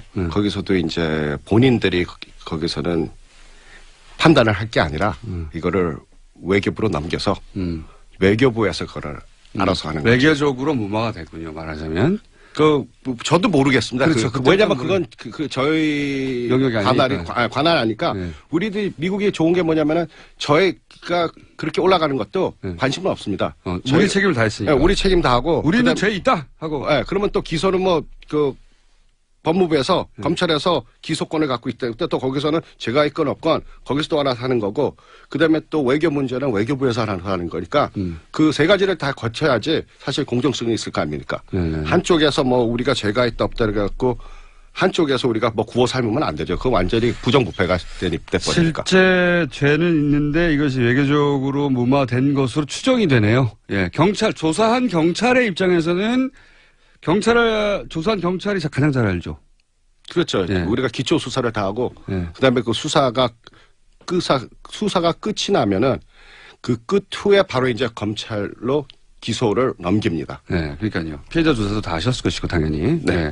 그리고 그것이 그 주장에 신빙성이 있는지도 다 따져봤을 것이고 네. 당시에 각종 시스템이나 모든 걸 다 확인하셨겠죠. 네, 그렇겠죠. 필요한 것들은. 네. 네. 그래서 이제 윤창중 전 대변인, 윤창중 씨는 성추행을 하였던 것으로 미국 경찰은 결론이 내었다는 사실을 뉴스공장을 통해서 알려드립니다. 그 이후 외교적으로 어떻게 무마됐는지는 저희가 여기서 따질 수가 없고. 그렇죠. 네, 모르겠습니다. 모르겠는데 어쨌든 기소는 되지 않았다. 네, 그것이 결론이고요. 자, 윤창중 씨 거는 마지막으로 하나만 더 여쭤보겠습니다. 예. 그래서 죄질이 굉장히 나빴습니까? 예, 죄를 졌으니까는 저희들이 수사를 했지. 죄가 없으면 거기서 기소한다는 그런 말도 없고 죄가 없으면 죄 맞네. 이렇게. 경찰에서는 죄가 없다. 그러니까는 검찰로 기소를 안 넘기겠다. 그렇죠. 완전히 그러니까 미국에서는 경찰이 다 수사를 하니까. 네. 하여튼 저희들에서 제가 확신했던 거 아닙니까? 예. 어느 정도의 통상적인 경우라면 어느 정도의 형량이 나올 만큼의 사건이었습니까? 미국이었다면? 미국에서 큰 죄는 아니고 제가 보기에는 약간 1년 1년 근데 그게 1년 정도라 그래도 좀 약간 그래도 한국에서 말하면 좀 또 명예적으로 좀 문제가 있는 거죠. 그러니까 어쨌든 그게 범죄가 중요한 게 아니라 윤창중 씨 미국에 빨리 돌아왔거든요. 중간에 빨리 네. 안 돌아왔으면 1년 정도 계실 뻔했습니다. 비자 문제를 어떻게 해결했을까요? 하여튼 1년 정도 나오는 네. 공식적으로 밝혀드립니다. 당시 사건을 직접 담당했던 그 팀의 팀장이 수사하였고 유죄로 보여졌고 그래서 그 정도 사건은 1년 정도 수감되는 정도 사건. 이렇게 사형 이런 건 아니고요. 큰 사건 아니고 그런 건 1년 정도 그냥. 미국 방문하시면 안 될 것 같아요. 예. 자, 마지막 질문입니다. 네. 이번에 이제 오신 이유가 세미나 참석차 오셨는데, 네. 이제 그건 경찰청에서 주최한 것이고, 또, 경찰끼리 도대체 어떻게 돌아가고 있는지 서로 정보도 교환하고 세미나도 하셨을 것 같은데, 네. 지금 계속 얘기했던 검경 우리나라에서 수사권 분리라고 하는데, 네. 미국에서는 어떻게 하고 있는지, 우리는 이제 검찰이 다 가지고 있거든요. 수사를 지휘하고, 그리고 또 기소도 하고. 네. 그러니까 그 구조로 보자면 경찰은 검찰의 심부름을 하는 거죠. 실제로 우리나라에서 구조는. 이게 이제 과거 일제시대 때 들어온 시스템인데 여전히 유지되고 있어요. 근데 이거 가지고 아직도 해결이 안 됐고 우리 검찰은 놓고 쉽지 않은 거죠. 근데 전 세계적으로는 사실 대부분 분리되어 있다고 하는데 미국의 경우는 어떤지 좀 설명해 주시죠. 네, 미국은 이제 경찰과 검찰은 사이는 서로 뭐라 그럴까 협상 관계입니다. 서로 대등한 협상 관계다. 뭐 상하 관계가 아니라 서로의 지휘를 받는 것이 아니라 독립적인 기관으로서 경찰은 수사, 검찰은 기소 완전히 분리돼 있습니다. 네. 그래서 우리가 수사하는데 검찰이 이렇게 옆에서 같이 수사를 할 수도 없고 왜 수사를 할 수 없냐? 검사가 만약에 경찰 수사에 가입하게 되면은 그 검사는 증인으로밖에 책정이 될 수 없기 때문에 재판에 가서 그 검사는 그 사건을 진행할 수가 없습니다. 아예 배제해버린다. 네. 그 증인으로 났기 때문에. 그러면서 모든 수사는 경찰이 하고 경찰이 증언을 하고. 근데 검찰이 가지고 있는 거는 기소권입니다. 그러니까 이 혐의를 보고 이제 기소를 할 건지 말 건지 결정하는 거죠. 그렇죠. 네. 그래서 그 혐의에서 경찰이 수사한 거를 보고 그다음에 이 사건이 기소했을 때 우리가 재판으로 이 사건을 끌고 가면은 이 사람들이 유죄 판결을 받을 수 있을까? 법적인 판단을 하고. 그거를 네. 보고 만약에 유죄 판결에 또 미세함이 있다 그러면은 거기서 기소 중지가 되죠. 이건 부족하다. 네. 이렇게. 근데 그게 이제 경찰하고 협상으로 합니다. 경찰이 왔을 때 미리 와서 이거 기소하지 않는 게 좋겠다고 얘기를 합니다. 왜냐하면 가지고 가봤자 부족하다. 이거 부족하고 재판에서 죄는 있는데 부족하니까는 재판으로 끌고 와서 나중에 검찰이 골탕을 먹을 수 있다고. 왜냐하면 이거 이길 수 없는 거니까 미리 얘기해줘서 무죄가 나버릴 수도 있고. 네, 그러니까 거기서 기소를 이제 기각을 하죠. 그러면 예. 경찰에서는 우리는 업무는 끝났으니까 기소 기각으로서 그럼 이럴 수도 사건 있겠군요. 종료되죠. 이렇게 해가지고는 재판에서 이길 수 없으니까 추가적으로 좀 수사를 보강해 다오. 네. 이런 요청을 할 수는 있겠군요. 요청을 합니다. 근데 이제 경찰에서 봤을 때 추가로 뭐 수사를 해달라는데 그 경찰도 판단해서 추가 수사하는 게 뭐 완전히 어긋난 행동이라면 아예 안 하죠. 근데 그게 이제 검찰이 요구해도 거부할 수도 있다. 네. 우리는 뭐 거부할 수는 없어요. 거부할 수는 없는데 미국에서는 대등한 기관이기 때문에 네. 법리적인 판단을 하고 네. 또 재판의 뭐 판사의 성향을 봐서 이거는 네. 뭐 추가적으로 수사가 필요할 것 같다고 얘기해도 경찰 입장에서 아니다 이 수사는 충분히 되었다라고 판단하면 거부할 수도 있다는 거죠. 그렇죠. 그래서 서로 견제를 하게 만들어놔서 한쪽에서 힘이 쏠리지 않게끔 한쪽이 다 하면은 이게 부정부패가 되거든요. 그런 경우가 많죠. 그래서 같이 같은 기능을 하는 거기 때문에 제가 쉽게 비유를 들면은 만약에 우리 대한항공 비행기를 타고 오는데 제가 저 기장이 바로 대통령이구나. 네. 조수석에 앉아 있는 부기장이 네.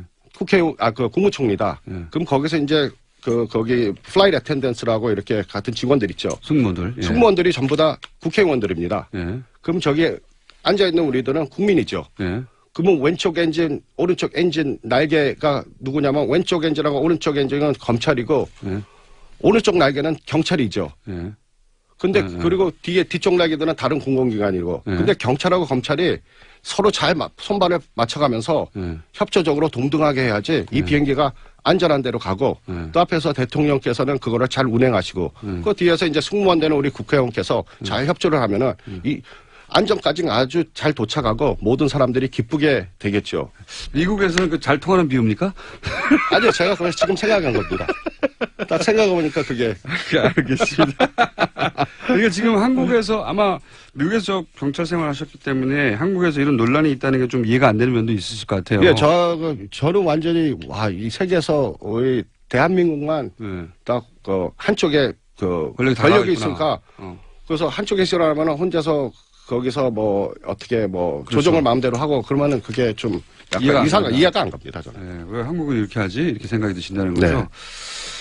알겠습니다. 평생 전혀 다른 시스템을 경험하신 분의 시각으로 검경 수사권 분리 문제에 대해서 한번 짚어봤습니다. 자, 오늘 굉장히 재밌었고요. 예. 네, 감사합니다. 시간이 아쉬울 따름인데 이제 미국으로 돌아가셔가지고 이 윤창중 건 수사 파일 같은 거 있지 않습니까? 네. 네. 잘 보관돼 있겠죠? 그렇죠. 그거는 네. 저희들이 보관돼 있는데 그거는 뭐 국가적인 차원이니까는 이제 만질 수도 없고 예. 그거는 뭐 저야 뭐 잘 밑에서 보관돼 있는지가 궁금했습니다, 그냥. 예. 잘 보관돼 있는지. 그리고 그 내용도 다 기억나시죠? 네. 뭐 그런 왜냐면 것 같습니다. 기억은 뭐 왜냐면 저희가 반론권을 보장하기 때문에 윤창주 씨 연락을 받으면 그때 저희가 또 팀장님 전화 연결할 수 있거든요. 네. 아, 네. 기록상은 어떻게 돼 있냐고.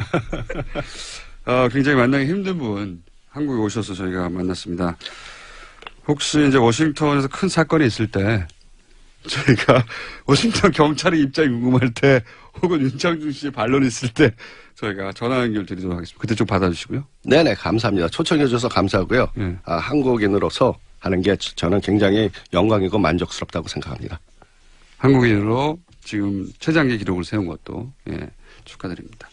오늘 말씀 감사합니다. 지금까지 조셉 오 팀장님이었습니다. 감사합니다. 감사합니다. 월요일 이상한 문자들이 많이 오고 있습니다. 주진우의 뉴스공장 잘 듣고 있어요. 이런 최근에 저희가 이제 타임머신 문자들이 많이 왔었는데 네. 오늘은 상상 문자가 더해지네요. 예. 분당 구청 앞 뉴스공장 공개방송 너무 즐거웠어요. 하지도 않은 방송. 좋습니다. 이런 문자 많이 보내주시고요. 그리고 안원구 청장님이 오늘 나오셔서 잠시 지금 다스 주식 20%가 재경부에 지금 있는데 너무 비싸서 안 팔리고 몇 년째 있다. 이게 정말 너무 비싸서 안 팔린 건지 아니면 팔리지 않도록 관리하고 있는 건지 의혹이 있다. 이런 취지의 말씀을 지난주에도 하셨고 그래서 이번 주에 비싸서 안 된다니까 사람들 좀 모아가지고 다스 주식 매입 국민운동을 해볼까 하는 아이디어가 번뜩 자 이런 문자 많이 보내시고 있습니다. 네 그리고 안원구 청장님의 책에 대해서 응원하려고 구입했는데 재미까지 하자고 재미까지 할까요? 그런 문자도 많이 오고 있습니다. 그리고 주말에 제가 요즘 저수지 게임 무대 인사를 다니고 있는데 실제로 봤더니 제가 얼굴이 훨씬 작다고 감격해 하시는 분들이 있습니다. 감사합니다. 제가 얼마나 크게 상상이 됐던 걸까요? 보통 사람의 얼굴보다 조금 큰 정도인데. 1주년, 네, 저희 많이들 찾아주시고, 그때 이낙연 총리 오신다는 말씀 다시 한번 공지로 알려드립니다. 그리고 저수지 게임 영화를 보고 감동해서 모티브를 얻어서 저수지 증강현실 게임을 만들어 보았다는 분이 있네요. 네. 아직은 안드로이드 버전밖에 없나 봅니다. 플레이스토어에서 TR 게임 2017 네, 검색해서 다운받으시면 저수지 게임 영화에서 모티브를 얻어 만들어진 게임이 올라와 있습니다. 여기까지 하겠습니다. 자, 오랜만에 나오셨습니다. 예. 한때 르몽드 디플로마티크 편집장도 하셨고, 지금은 어디인지 모르고 뭘 연구하는지 모르겠는데 인문결연구소 소장님이시도 하신 윤상훈 소장님 나오셨습니다. 안녕하십니까. 안녕하십니까. 위치가? 위치는 연남동에 있고요. 예. 네, 근데 내년에는 아마 이사 갈 것 같아요. 이 연구소가 소위 회원제로 운영되는 뭐 어떤 특징이 있습니까? 그렇죠. 회원제. 사단법인은 회원제로밖에 안 됩니다. 그렇게 몇 명이나 해야 이제 자격이 되는 것이고 우리가 지금 50명 되나 정확하게 이제 숫자를 모르겠는데 50명이요? 그 정도 될 네. 겁니다. 저기 인문결이니까 인문학을 연구하는 데죠. 인문학을 연구하는 연구소 중에 네. 50명이면 작은 겁니까? 보통의 크기입니까? 근데 큰 겁니까? 이게 회원이라고 이렇게 얘기할 수 있는 데가 이제 그 좀 종류가 달라요. 다른 데는 보통 유료입니까? 유료? 회원은 당연히 유료라고 얘기하면 그렇죠. 그러니까는 정회원은 그 자기가 이제 회비를 냈을 때 정회원이 되는 것이고 그랬을 때 권리가 주어지는 거고 이제 그런 거죠. 거기서 근데 보통의 경우는 이제 그 강의가 열린다든가 뭐 이렇게 됐을 때 강의를 듣는 이런 식이 그 인문학을 하는 제야의 인문학을 하는 그런 데가 이제 주로 많죠. 그런 형식이. 알겠습니다. 정태인 수장님은 본인 연구소를 열심히 칼플라니 연구소를 홍보를 하시죠. 홍보를 하시고 일주일에 10명씩 가입자 늘었다고 최근에 줄었다고 지금 불만이신데. 네. 그러면 저도 좀 해야 되겠습니다. 그러니까 가끔 하세요 와가지고 인물견 연구소. 네. 얼마입니까 1년에? 그 한 달에 2만 원인데 싸죠. 얼마나 쌉니까? 네. 혜택은 모든 혜택 다. 뭐 공간, 그다음에 강의, 뭐 또 물론 연구에 당연히 동참할 수 있고. 연구 동참, 강의 참석, 예. 그다음에 공간 이용. 예. 그리고 혹시 예를 들어서 내가 논문을 쓰고 싶은데 아이디어가 없다. 그럼 얼마든지 같이 연구를 하면서 아이디어를 제공할 수도 있고 유학을 가고 싶다. 그러면은 활동 참여. 예, 그런 것들을 유학을 갈 수 있는 컨설팅. 그렇죠. 컨설팅까지. 네. 이거는 너무 싼 거 아닙니까? 다 해주는 거 보통 상인데. 네. 너무 싸죠. 네, 일단 다 해준다고 지금. 자, 오늘은 뉴스가 어떤 게 있습니까? 네. 메인부터 할까요? 아니면 곁가지부터 할까요? 지금 10분밖에 없기 때문에. 그럼 메인으로. 총 몇 가지입니까, 오늘? 총 3가지를 제가 말씀드리려고 그럼 곁가지를 빨리 치고. 네. 예. 메인으로 하죠. 네. 일단 그러면은 간단하게 곁가지. 전술핵 이야기 요즘에 우리나라에서 많이 논쟁이 되고 있죠. 네. 그 야당 의원이 이제 미국까지 가서 미국 그 정계 인사들 만나고 그런 얘기도 이제 보도가 됐습니다만은, 미국에서는 사실 국민들은 별로 관심이 없고, 그건 뭐 당연히 그럴 수밖에 없겠죠. 네. 그 국민들은 관심이 없고, 정치계 인사들은 좀 의견이 좀 나눠지는 것 같기는 하고요. 미국 입장에서는 당연히 핵 우산이 이쪽으로 가 있는데 굳이 전술 핵을 또 할 필요가 있는가 이런 주장을 하는 사람이 더 많은 것 같아요. 예. 그래서 공식적으로는 반대했다고 하고 들어왔죠. 예. 공식적으로도 그렇게 나왔고. 그럼 이제 다른 나라는 어떠냐. 예. 그 유럽 같은 경우에 지금 굉장히 그 한반도를 예의주시하는 것이 뭐가 있냐면은, 이 핵 문제가, 그러니까 이 북한이 핵을 가져가지고 좀 있으면 핵을 터뜨려서 전쟁이 날 거다 이렇게 생각하는 사람들은 아무도 없고요. 전상인 중에는. 네. 핵이라고 하는 것은 왜냐하면 그 즉시 북한도 사라지는 거거든요. 그렇죠. 특히나 핵을 만약에 쓴다 하더라도 한반도에다가는 안 쓰죠. 네. 북한이 한반도에 핵을 쓸 일은 없습니다. 왜냐하면 미국에 쏴도 북한은 사라지고요. 그러니까 남한에 쏴도 남한에 쏘면 자기들 같이 사라져요. 사라지는 거고 우리가 너무 땅덩이가 좁아가지고 미국을 쐈다가는 미국에 의해서 사라지고 네. 어차피 그거는 이제 불가능한 일인데 그래서 유럽에서도 북한이 핵을 쓰는 어떤 그런 쪽으로 뭐 상상을 하는 사람들은 없는데 그런 걸로 인해 가지고. 소위 말해서 최근에 그 프랑스의 한 정치학자가 얘기를 했는데 핵 민족주의다 이런 표현이 나왔어요. 무슨 얘기냐면은 핵이라고 하는 것이 과거에는 그러니까 어떤 이념 대립상에서 그 갈등 속에 이제 우리 냉전 체제에서의 네. 무기였잖아요. 근데 이게 이제 21세기에 와가지고 민족주의의 이렇게 그 뭐라고 할까요? 하나의 그 무기가 되면서 그러니까 말하자면 이런 거죠. 북한이 핵을 가진다? 그러면 우리도 가질 수밖에 없지 않겠냐. 그래서 남한이 또 핵을 가진다. 그럼 옆에 있는 일본이 그럼 우리가 또 안 가질 수는 없지. 우리가 가지고 이렇게 되다 보면은 전 세계의 그 비핵화가는 이제 물 건너가는 것이고 완전히 그러니까 이걸 막을 수 있는 장치가 이제 완전히 없어지게 된다. 그렇게 되면서 결국은 핵이 민족적 갈등의 어떤 무기로 갈 수 있는 그런 위험 요소가 있다라고 하는 이게 21세기에 어떻게 보면은 굉장히 우리가 주시해야 되는 어떤 큰 그 문제다. 이런 그 이야기들이 유럽에서는 지금 많이 나오고 있죠.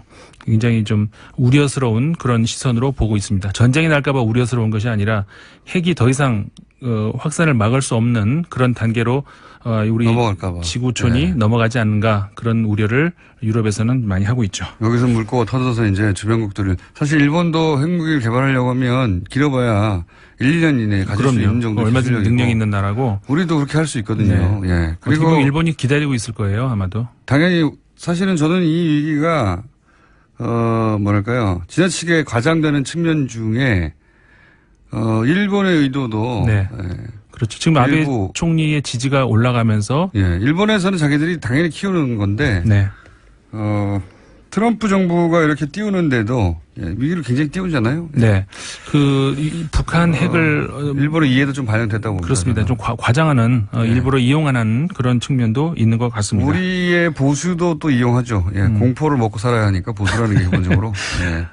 그렇습니다. 네, 그래서 이제 막 정부를 때리기 좋은 아주 좋은 소재니까요. 그렇죠. 공포는 누구에게나 있으니까. 그래서 이 전술핵을 우리가 이제 우리도 가져야 되지 않겠느냐. 여론조사가 지금 많이 올라가고 있는 모양인데 이거는 그러니까는 곳곳에서 파놓은 어떤 그 함정에 빠져들어가는 그런 꼴이다. 우리가 이 점을 다시 한번 생각을 해야 될 것 같습니다. 자, 다음 뉴스는요? 그다음에 뭐 우리 빨리 넘어갈 수 있겠어요. 이거는 그 유엔 총회가 내일부터 열리죠. 뭐 원래 정해진 날짜고 그러니까는 9월 셋째 화요일 날 원래 열리게 돼 있고 유엔 총회에서 이번에 가장 큰 이슈다라고 하면은 역시 북한 문제죠. 그 북한 문제가 어느새부턴가 뭐 우리나라 이 한반도의 문제가 아니라 전 세계적인 어떤 그런 문제가 됐고 이번 유엔 총회에서도 역시 마찬가지 북핵 문제에 대한 어떤 그 많은 이야기들이 나올 것 같은데 사실 뭐 유엔 총회라고 하는 것이 엄밀하게 말하면은 사실상 큰 어떤 그 뭐라고 할까요?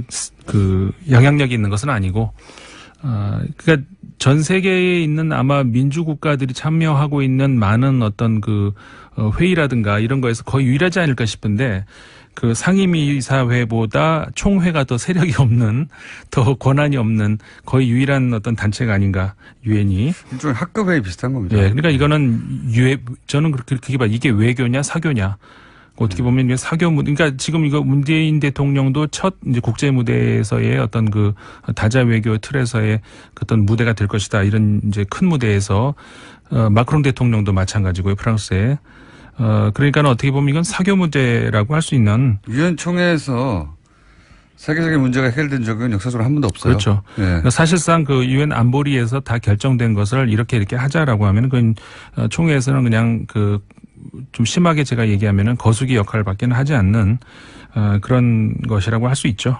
자, 5분밖에 안 남았습니다. 이제 메인이 나오나요? 로힝야족. 로힝야. 5분으로 이걸 다룰 수 있을까 모르겠네요. 5분 안에 다 얘기를 할 수는 없겠지만 핵심만 우리가 네. 짚어봐야 될 것 같아요. 제가 아까 아침에 들었는데 잠깐 언급을 하시더라고요. 그러니까 거의 핵심을 잘 짚어주셨던 것 같은데, 그러니까 이 문제의 핵심은 사실상 우리가 영국을 또 얘기하지 않을 수가 없어요. 그러니까요. 이 얘기를 하는데, 네. 그러니까 우리가 학문의 뭐라고 할까요?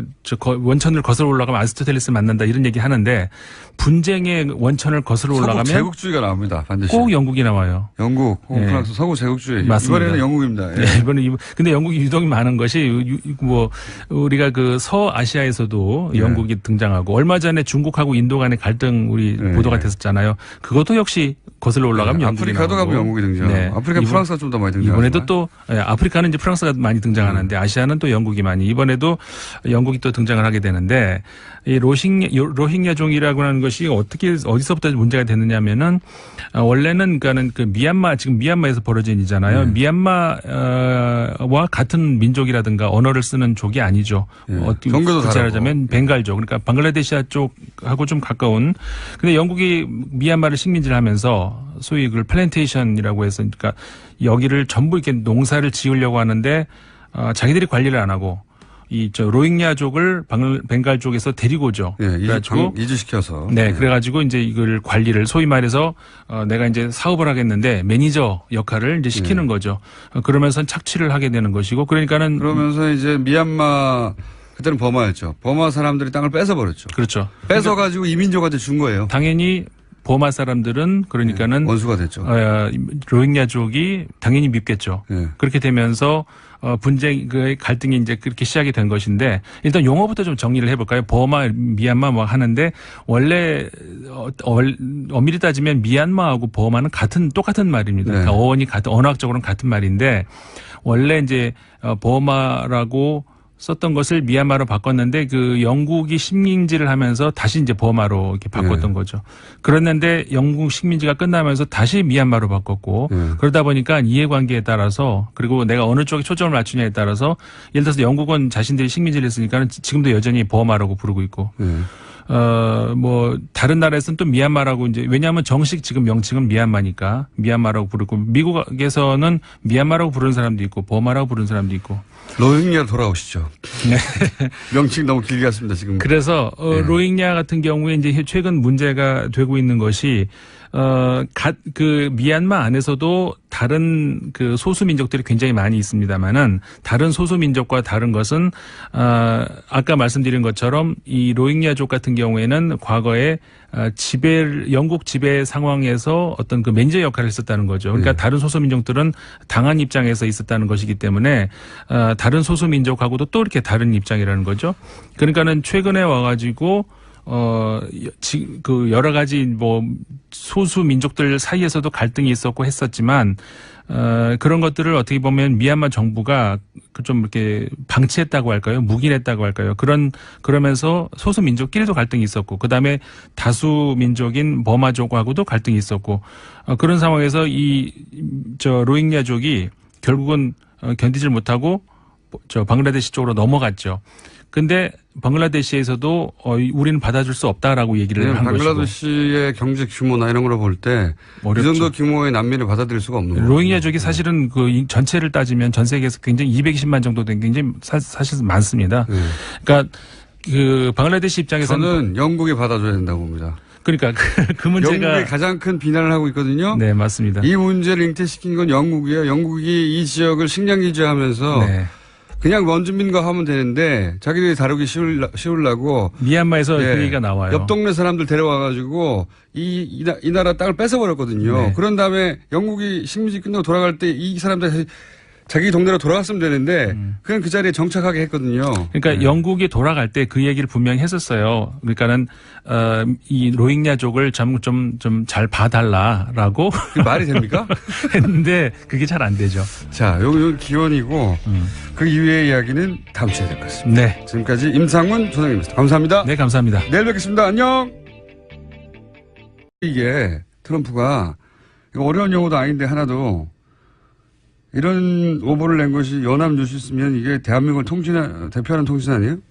이 기사를 쓴 분은 무려 워싱턴 특파원이에요. 이 두 기사의 핵심 메시지는 미국의 대북 제재를 우리 한국의 문재인 정부는 러시아와 경제협력을 해가지고 협조하지 않아서 미국이 싫어한다. 한미동맹이 잘 안 되고 있다는 거예요. 말도 안 되는 기사입니다, 이거. 예, 그에 대해서 아침에 하태경 의원도 지적을 했는데요. 언론들이 문재인 대통령에게 사과해야 될 것 같다라고. 하태경 의원이 오역이라고 지적을 했습니다. 그런 지적을 했어요? 네. 비슷한 취지 이야기인데요. 오역이다라고 확실하게 이야기한 거죠. 아니, 영어를 잘하시나 봅니다. 아니, 영어를 잘하나 못하나의 차원이 아니라 미국 특파원을 할 정도로 이걸 모른다는 게 말이 안 되는 것 같은데. Long gasoline forming. 저는 그래서 소위 말해서 이제 우리 언론들이 하도 자기들끼리 한미동맹이 잘 안 되고 있고 트럼프가 비판적이고 이렇게만 비판해온 기사를 오랫동안 써왔잖아요. 그래서 그런 맥락에서 그런 관점에서 눈에 띄는 겁니다, 이게. 참. 이건 정말 오보도 이게 오보라고 봐야 될까요? 아니면 기본적으로 기자들이 이렇게 삐딱하고 왜곡된 시각으로 보고 있다고 봐야 될까요? 여하간 이럴 수도 있구나. 예. 싶었습니다. 이거는 제가 보기에는 크게 문제 삼을 정도예요. 네, 이번 트윗 같은 경우에는 지난 12일에 했던 대북 제재 결의안을 지칭하는 걸로 보는 게 맞다라는 해석이. 네? 그렇죠. 뭐라고요? 그러니까 말씀하신 바가 맞다고요. 네. 제 말이 맞아요. 네, 어려운 네. 영어가 아니에요. 네. 이걸 그렇게 보니 그걸 한 통신사도 아니고 양대 통신사가 모두 만약 이 기사를 받아 쓴 언론사나 아니면 이 기사를 가지고 또 새로운 2차 기사를 만들어내는 곳들이 있을 거 아닙니까? 네. 이러면 또 이제 봐라, 트럼프 비판했지 않냐. 응? 한미동맹 잘 안 되고 있어. 이런 얘기 하고 싶은 거거든요. 정말 바보들도 아니고. 하여튼 그런 기사가 있었어요. 하태경 의원이 이걸 새벽에 트윗을 했다고요? 네, 자신의 SNS에 오늘 오전에 올렸다고 합니다. 아직 오전이니까요. 아침에 올린 걸로 보입니다. 우리가 먼저 했어야 되는데. 네, 비슷한 시간으로 보입니다. 이런 말도 안 되는 기사가 어젯밤에 있었습니다. 자, 관련해서 또 뉴스가 있습니까, 혹시? 네, 미국 언론들이 북핵 위기를 풀어가는 트럼프식 방법에 대해서 문제 제기하고 있다라는 보도도 나오고 있습니다. 워싱턴 포스트 보도인데요. 트럼프 행정부가 엇갈린 메시지를 내서 동맹국들에게 미국의 의도가 제대로 전달되지 않는다라고 지적했다고 합니다. 어디서요? 어떤 언론에서? 예, 워싱턴 포스트입니다. 뉴스 공장을 듣는 것 같아요. 워싱턴 포스트에서. 자, 뭐 그런 얘기가 나올 수 있겠죠. 하도 왔다 갔다 하니까.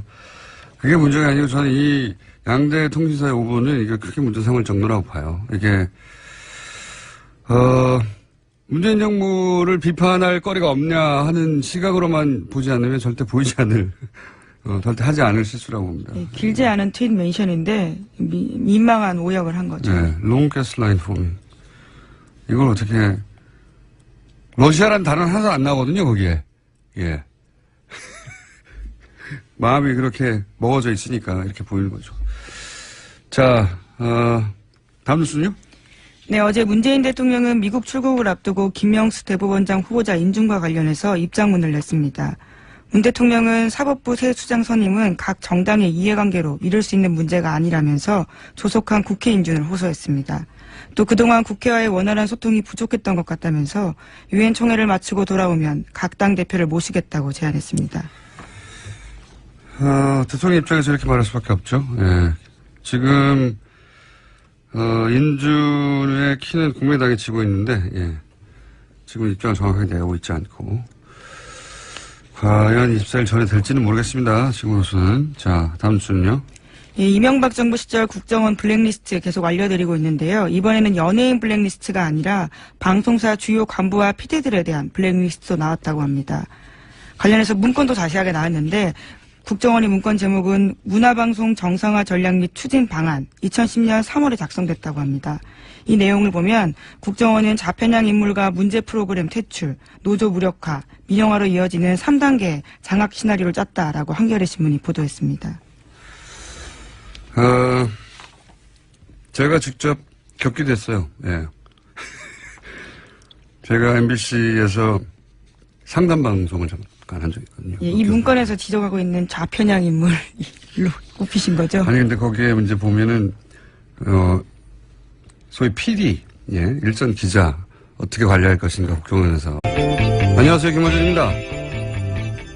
한반도 전술핵 재배치를 위해 방미했던 보수여당 의원단이 지난 토요일 귀국했습니다. 미 국무부는 핵 우산으로 충분하다며 전술핵 재배치에 반대하는 공식 입장을 밝혔고 미 의원들 역시 부정적인 의견을 피력했다고 합니다. 야당이 자신들의 요구를 미국에 직접 전달하는 외교적 노력은 그 자체로 평가받을 일이죠. 우리끼리만 떠들 게 아니라 그렇게 직접 만나야 합니다. 야당은 전술핵 재배치를 반대했던 문재인 정부에 대해 어이없는 안보관, 안보 무능, 안보 포기, 김정은의 기쁨조라고 연일 능비난해왔습니다. 그럴 수 있습니다. 그럼 전술핵 재배치를 반대하는 미 정부에 대해서도 온갖 표현을 동원해 비판해야 앞뒤가 맞는 거 아닙니까? 전술핵 소유 당사자가 미국입니다. 전술핵 내놓으라고 대를 쓸 상대는 문재인 정부가 아니라 미국이에요. 혈맹국이 이렇게 원하는데 왜 안 주냐며 미 국무부 앞에서 하다못해 항의 성명이라도 내고 돌아와야 하는 거 아닙니까? 전술핵에 나라의 운명이 걸렸다면서 왜 정작 미국에 대해서는 아무 말 못합니까? 미 대사관 앞에 가서 주먹이라도 휘둘러야 하는 거죠. 예. 이 대사관이 어딘지 모르십니까? 광화문에 있습니다. 김호준의 안내였습니다.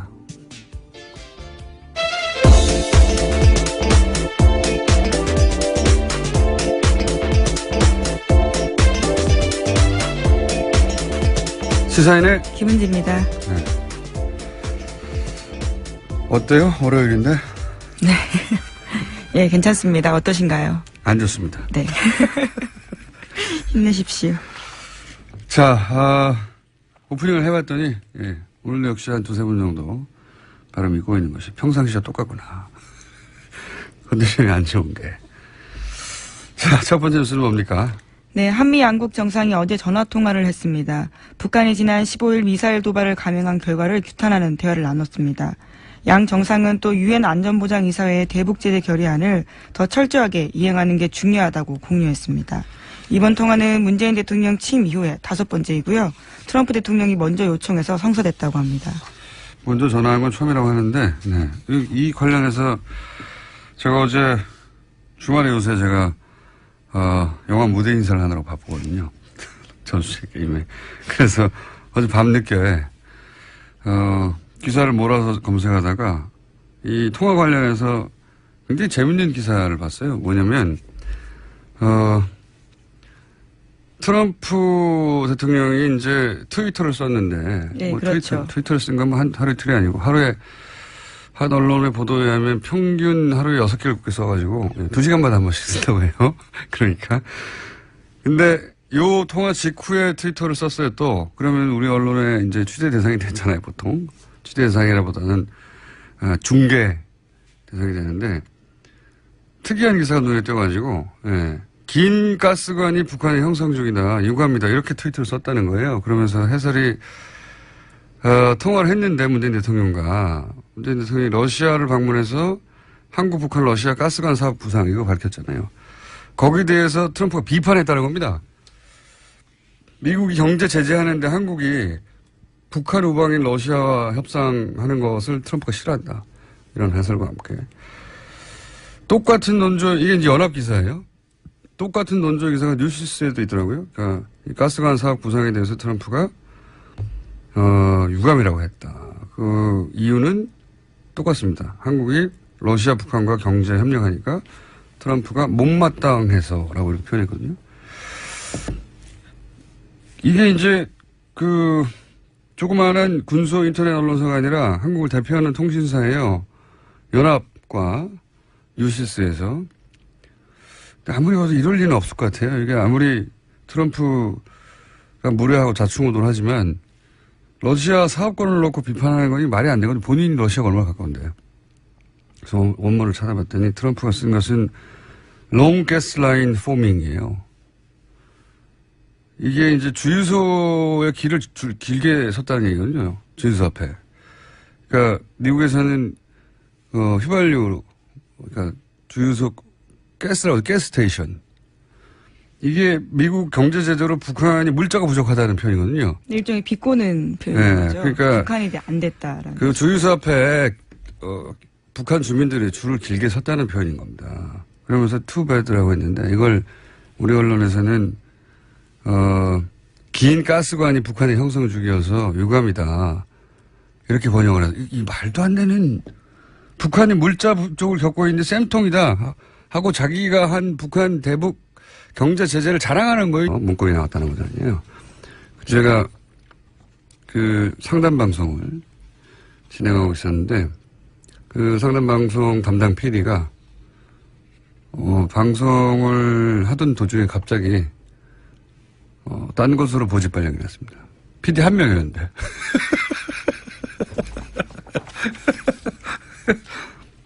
PD가 딴 곳으로 보내셨어요. 그냥 갑자기. 아무런 사전 통보 없이.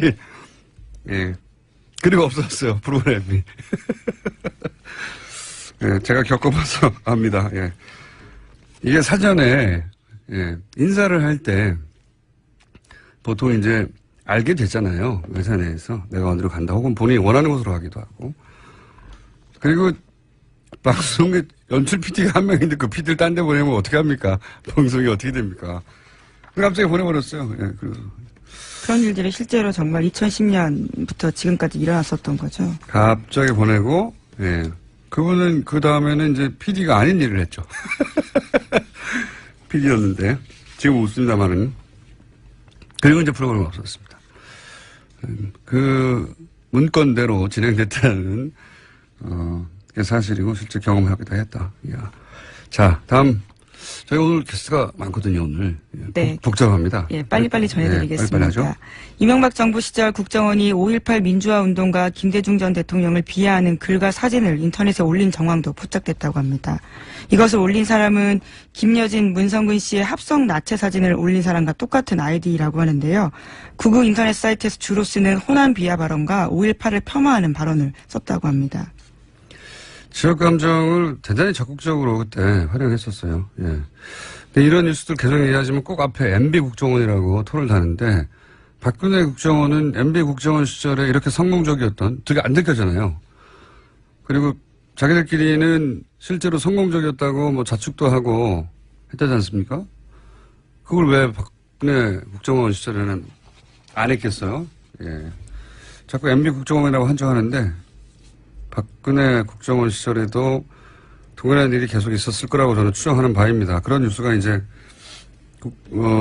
나오기 시작하겠죠, 조만간. 네, 현재 조사가 거기에 머물러 있기 때문인데요.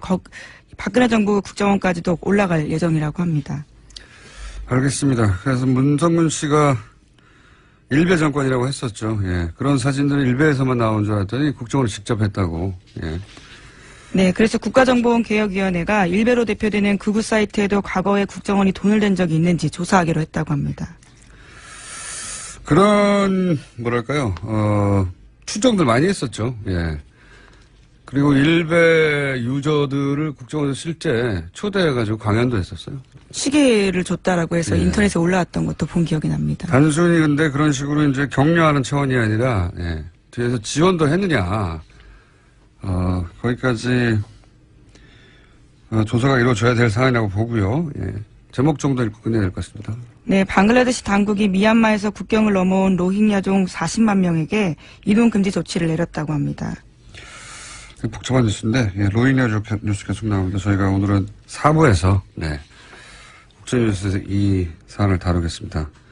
이게 왜 뉴스가 됐냐면 이제 앞이 굉장히 긴데 이 뒷부분만 얘기하면, 원래 로힝야족이 이제 방글라데시 지역에서 발원한 소수민족이란 말이죠. 그런데 이제 영국이 거기다 강제 이주시켰죠. 복잡한 역사가 있습니다. 근데 이제 미얀마에서 탄압하니까 다시 방글라데시로 넘어가려고 그러는데 방글라데시에서는 오지 말라고 하는 거예요. 미얀마하고는 언어와 종교가 통하지 않고 방글라데시하고는 언어와 종교가 통하거든요. 되돌아가겠다고 하는데 못 오게 하고 있는 거죠. 왜 이렇게 되느냐. 말하자면 자기 선조들, 선조들이라고 해봐야 긴 것도 아니고 100여 년 전인데 선조들 땅으로 돌아가려고 하니까 못 오게 하고 있다. 갈 데가 없어요. 예. 네, 이 문제는 저희가 4부에서 다뤄보겠습니다. 여기까지 하겠습니다. 시사인의 김은지였습니다. 감사합니다. 네, 바로 이어서 박영선 의원 저희가 연결해 보려고 합니다. BBK 가짜 편지 사건을 다시 대정부 질의에서 수면 위로 끌어올리신 분이죠. 의원님 연결되십니다. 안녕하십니까? 네, 안녕하세요. BBK, 감회가 새롭겠습니다. 의원님? 네. 예, 2007년 당시에도 사실은 BBK 최정방 공격수 중에 한 분이셨죠. 네. 자, 그런데 이제 그 대정부 질의에서 문자를 공개하셨어요. 예. 네. 박영선 의원에게 사죄드리며, 그리고 저에겐 2개의 카드가 남아있다. 이런 내용의 문자를 공개하셨는데, 이게 요 문자만으로는 잘 이해가 되지 않는 분들이 많을 겁니다. 어떤 문자인지 전체적으로. 좀 설명해 주십시오. 왜 이런 문자가 왔고, 전후 맥락이 뭔지. 2007년 이제 10년 전 일인데요. 그 당시에 이 박근혜 전 대통령 측근들이 이명박 후보가 그때 당시에. 네네. 근데 이제 검찰에서는 또 이분이 또 이런 이야기도 했어요. 그 홍준표, 그러니까 가짜 편지를 흔든 홍준표 대표가 윗선이 있으면 정치적으로 책임진다고 했으니까 그렇게 하세요. 라는 이런 이야기도 했거든요. 네네. 그러니까 이 부분과 관련해서는 검찰의 수사가 그 당시에 매우 불투명하다. 저는 그렇게 보고 있고, 검찰이 그 손이 안으로 굽는 그런 수사를 한 것이 아닌가, 저는 그렇게 생각하고 있습니다. 네. 그런 의혹이 뭐 여전히 남아있고, 신명 씨의 주장은 그러했는데, 실제 신명 씨에게 그런 편지를 쓰라고 지시를 했던 양승덕 씨는, 그냥 대학에 직원에 불과했는데, 한 대학에. 이분이 네. 다 그냥 이 모든 일을 독자적으로 기획했다는 게 검찰의 수사 결과였지 않습니까? 그렇습니다. 네. 말이 안 되는, 납득하기 어려운 수사 결론이었는데, 지금 네. 이제 의원님 말씀은, 제대로된 검찰 수사를 새로 하고, 그리고 그 이전에 당시 수사를 담당했던 검찰은 여기에 대해서, 반성하고 수사를 밝혀야 된다, 이런 말씀이신 거죠? 그렇습니다. 그리고 저는 이 일로 인해서 정봉주 전 의원 같은 경우는 너무나 억울한 옥살이를 했기 때문에 지금이라도 특별 사면을 시켜줘야 되는 것 아닌가 저는 그렇게 생각하고 있습니다. 네. 당시 정봉주 전 의원과 박영선 의원님이 2007년에 이 건으로 사실 고생을 같이 하셨는데, 네, 고생 많으셨죠 그때. 예, 그렇습니다. 지금은 이렇게 웃으면서 이야기하지만 네. 그 당시는 뭐 굉장히 상황이 심각했었죠. 가족들이 다 뿔뿔이 흩어져야 되고 또 제 주변에 있는 보좌진들부터 시작해서 검찰 수사를 안 받은 사람이 없거든요. 네. 제가 알기로는 의원님도 거의 감옥 가실 뻔한 걸 알고 있습니다. 자, 10년 전 얘기긴 합니다만 거의 감옥 네. 가실 뻔한 걸 알고 있고. 네. 자, 이 건에 대해서 그게 문제가 아니라 제대로 밝혀지지 않았다. 예. 그리고 네. 현 검찰총장도 여기서 자유롭지는 않습니다. 당시에 서울중앙지검 특수 1부장이었기 때문에. 네. 자, 그런데 이게 재수사가 과연 될 수 있을까요? 저절로는 안 될 것 같은데요. 저도 뭐 이게 재수사하기가 쉽지는 않을 거라고 생각합니다. 왜냐하면 이 BBK와 관련된 그 수사 검사들이 한 뭐 3분의 2 정도는 그만뒀지만 아직도 3분의 1 정도가 검찰에 남아 있습니다. 네. 그런데 이 남아 있는 그 검사들의 주장은 뭐냐면 우리가 그 당시에 정치적으로 그런 핍박을 받았지만 그래도 그러니까 무혐의라는 게 이제 일종의 가짜 편지도 뭐 윗선이 없다 이런 정도로 그렇죠. 무마하고 민주당을 더 수사하라는 압박이 있었고 박영선을 기소해서 감옥에 보내라는 압박이 있었지만 증거가 없어서 우리가 그래도 우리 양심대로 그래도 많이 노력했다 뭐 이제 이런 주장을 하고 있는데요. 예. 저는 그런 주장을 사석에서 할 게 아니고 예. 국민 앞에 우리가 그 당시에 이러이러한 그 힘든 상황이었고 그래서 우리는 이러이러한 잘못을 했다. 그리고 사실 그 당시에 진실은 이러이러한 것이었다라는 것을 국민들에게 밝혀야 정의로운 대한민국으로 가는 어떤 하나의 초석을 만들 수 있지 않을까. 그리고 다시는 검찰이 이런 어떤 정치권에 휘둘리는 검찰이 안 되기 위해서라도 저는 이런 부분은 한 번 정도는 정리하고 넘어가는 것이 맞다라고 저는 생각하고 알겠습니다. 있습니다. 사석에서는 그런 이야기를 하는군요. 당시에 검찰 출신들이. 네, 제가 듣기로는 정봉주 전 의원에게도 그 당시에 정봉주 전 의원을 수사했던 검사분들이 예. 우리가 그때 뭐 이래서 어쩔 수 없이 기소를 한 거다라는 이야기를 사석에서 하는 걸로 제가 알고 있습니다. 알겠습니다. 오늘 말씀 감사합니다. 여기까지 듣겠습니다. 네. 지금까지 더불어민주당 박영선 의원이었습니다. 친애하는 국민 여러분 안녕하십니까. 여러분의 귀염둥이 배우 MB입니다. 배우 아시죠? 좀 잘 나가는 거 사상 초유의 두 영화 동시 주연. 하나는 저스트 게임, 또 하나는 공범자들. 좀 있으면 또 깐내가 있지 않겠느냐, 그런 확신을 저는 가지고 있는 겁니다. 자, 그건 그렇고 자, 또 보자. 에? 없네? 주진우가 왜 없노? 진우야, 진우 어디 갔어? 응? 애국? 비행기 타고 애국 갔다고? 일마 이거 또 뭘 이렇게 외국을 가? 참나 이거. 요즘 뉴스 공장 출연자들 영 마음에 안 들어. 주진우 글마 그러면 기자 같지도 않은 게 말이야. 자 전문연도 후루꾸라고 가만있어 봐. 이 놓고 혹시 안 온 거 정장 아닙니까? 아이고 맞네. 아이고 이제 정장님 요즘 안녕하시지요? 언제 밥 한번 해 밥. 근데 지금은 내 약속이 있어서 먼저 가봐야 되고, 꼭 나중에 맛있는 무요, 그거하고 옛날 일은 다 잊어야지. 너무 사람 뒤끝 갖고 있으면 안 좋아, 정신건강 봐야, 안 좋다, 건강해진다고. 일단 나 오늘 간다. 네, 지난 4주간 이명박 전 대통령 시리즈 저희가 이어오고 있습니다. 우선 스튜디오 주가 조작을 해가지고 5,200여 명의 피해자가 났고 또 600억 원의 피해를 발생시켜서 이 수백억 원을 횡령한 이 BBK의 실소유자가 바로 이명박 후보다라고 주장을 했었죠.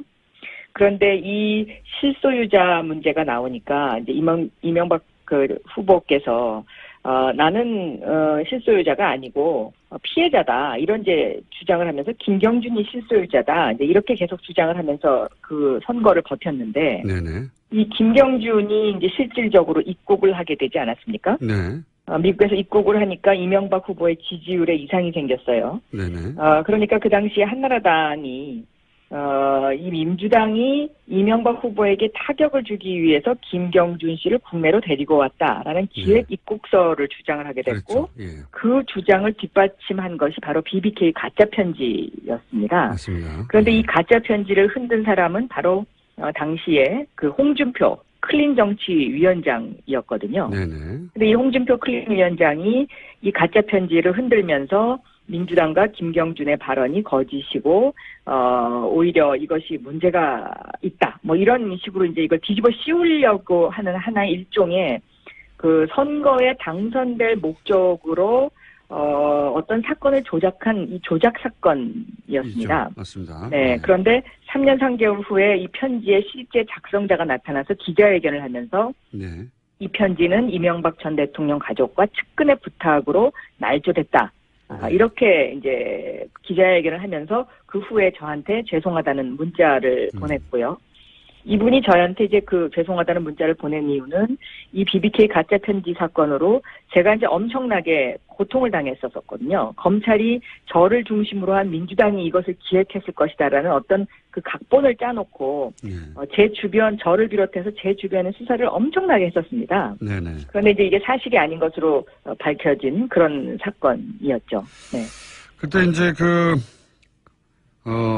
가짜 편지는 사실 좀 약하고 증거 조작을 한 것이죠, 완전히. 예. 그렇습니다. 네. 네.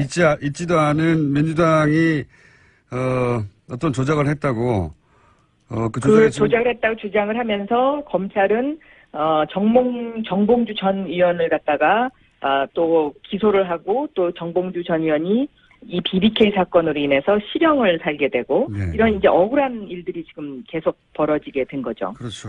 뭐 선거권도 10년간 박탈되는 상태고 전봉주. 맞습니다. 네. 그런데 당시 한나라당에서 흔들었던 편지는 가짜라고 편지를 작성한 당사자가 당시에 폭로했지 않습니까? 신명 씨라고. 네. 그래서 그분이 이제 이 일로 고생하신 박영선 의원에게 죄송하다고 그거 내가 쓴 가짜라고 이렇게 폭로하면서 보낸 문자인 걸로 보이는데요, 그죠? 네네. 네. 그런데 이제 지난 대정부 질문에서 새로운 증거가 있다고 하셨지 않습니까? 그 문자 메시지의 내용을 보면은요, 네. 나에겐 아직 두 개의 카드가 있다. 이렇게 써 있지 않습니까? 네네. 근데 이 두 개의 카드가 지금 현재 밝혀지지 않았고요. 네. 이분이 그 문자를 보내면서 저한테 뭐라 그랬냐면, 검찰청 발표는 담당 검사 박철우 검사 외에는 전부 거짓이다. 네. 이렇게 두 가지의 이야기를 적었어요. 네. 근데 제가 이제 여기서 말씀드리고 싶은 내용은 뭐냐면, 검찰이 새로 출발하겠다 그러면서 인혁당 사건을 사죄를 국민한테 했었는데요. 사실은 지금 검찰이 새로 출발하려면 바로 이 BBK 사건 수사에 대한 대국민 사과가 있어야 된다. 저는 그렇게 보고 있습니다. 왜냐하면 여기서의 검찰청 발표가 전부 가짜다라는 그 의미는 뭐냐면, 당시에 검찰이 이 가짜 편지의 윗선은 없다라고 해서 꼬리를 잘라버렸거든요. 그렇죠. 예. 그런데 이 문자가 의미하는 것이 이 윗선이 있다라는 것을 의미하는 것일 거라고 저는 그렇게 생각하고 있습니다. 왜냐하면 이 윗선과 관련된 여러 가지 등장인물들이 나오는데요. 네. 이 등장인물들에 대해서 검찰이 다 면죄부를 줬고, 그리고 이 등장인물들이 그 당시에 그 면죄부를 받고 조용히 있었으면 제가 그냥 가만히 있겠는데, 요즘 보면 마치 대한민국의 정의를 바로 세우는 사람인 것처럼 둔갑을 해서 오히려 더 큰 소리를 치고 있습니다.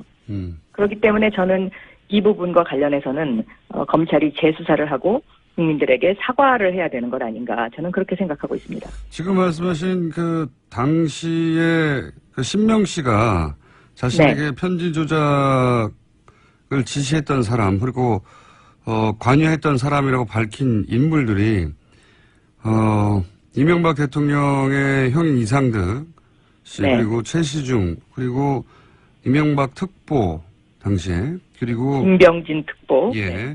그다음에 이명박 대통령의 동서인 신기혁 씨, 이런 분들을 이름이 직접 거론됐었어요.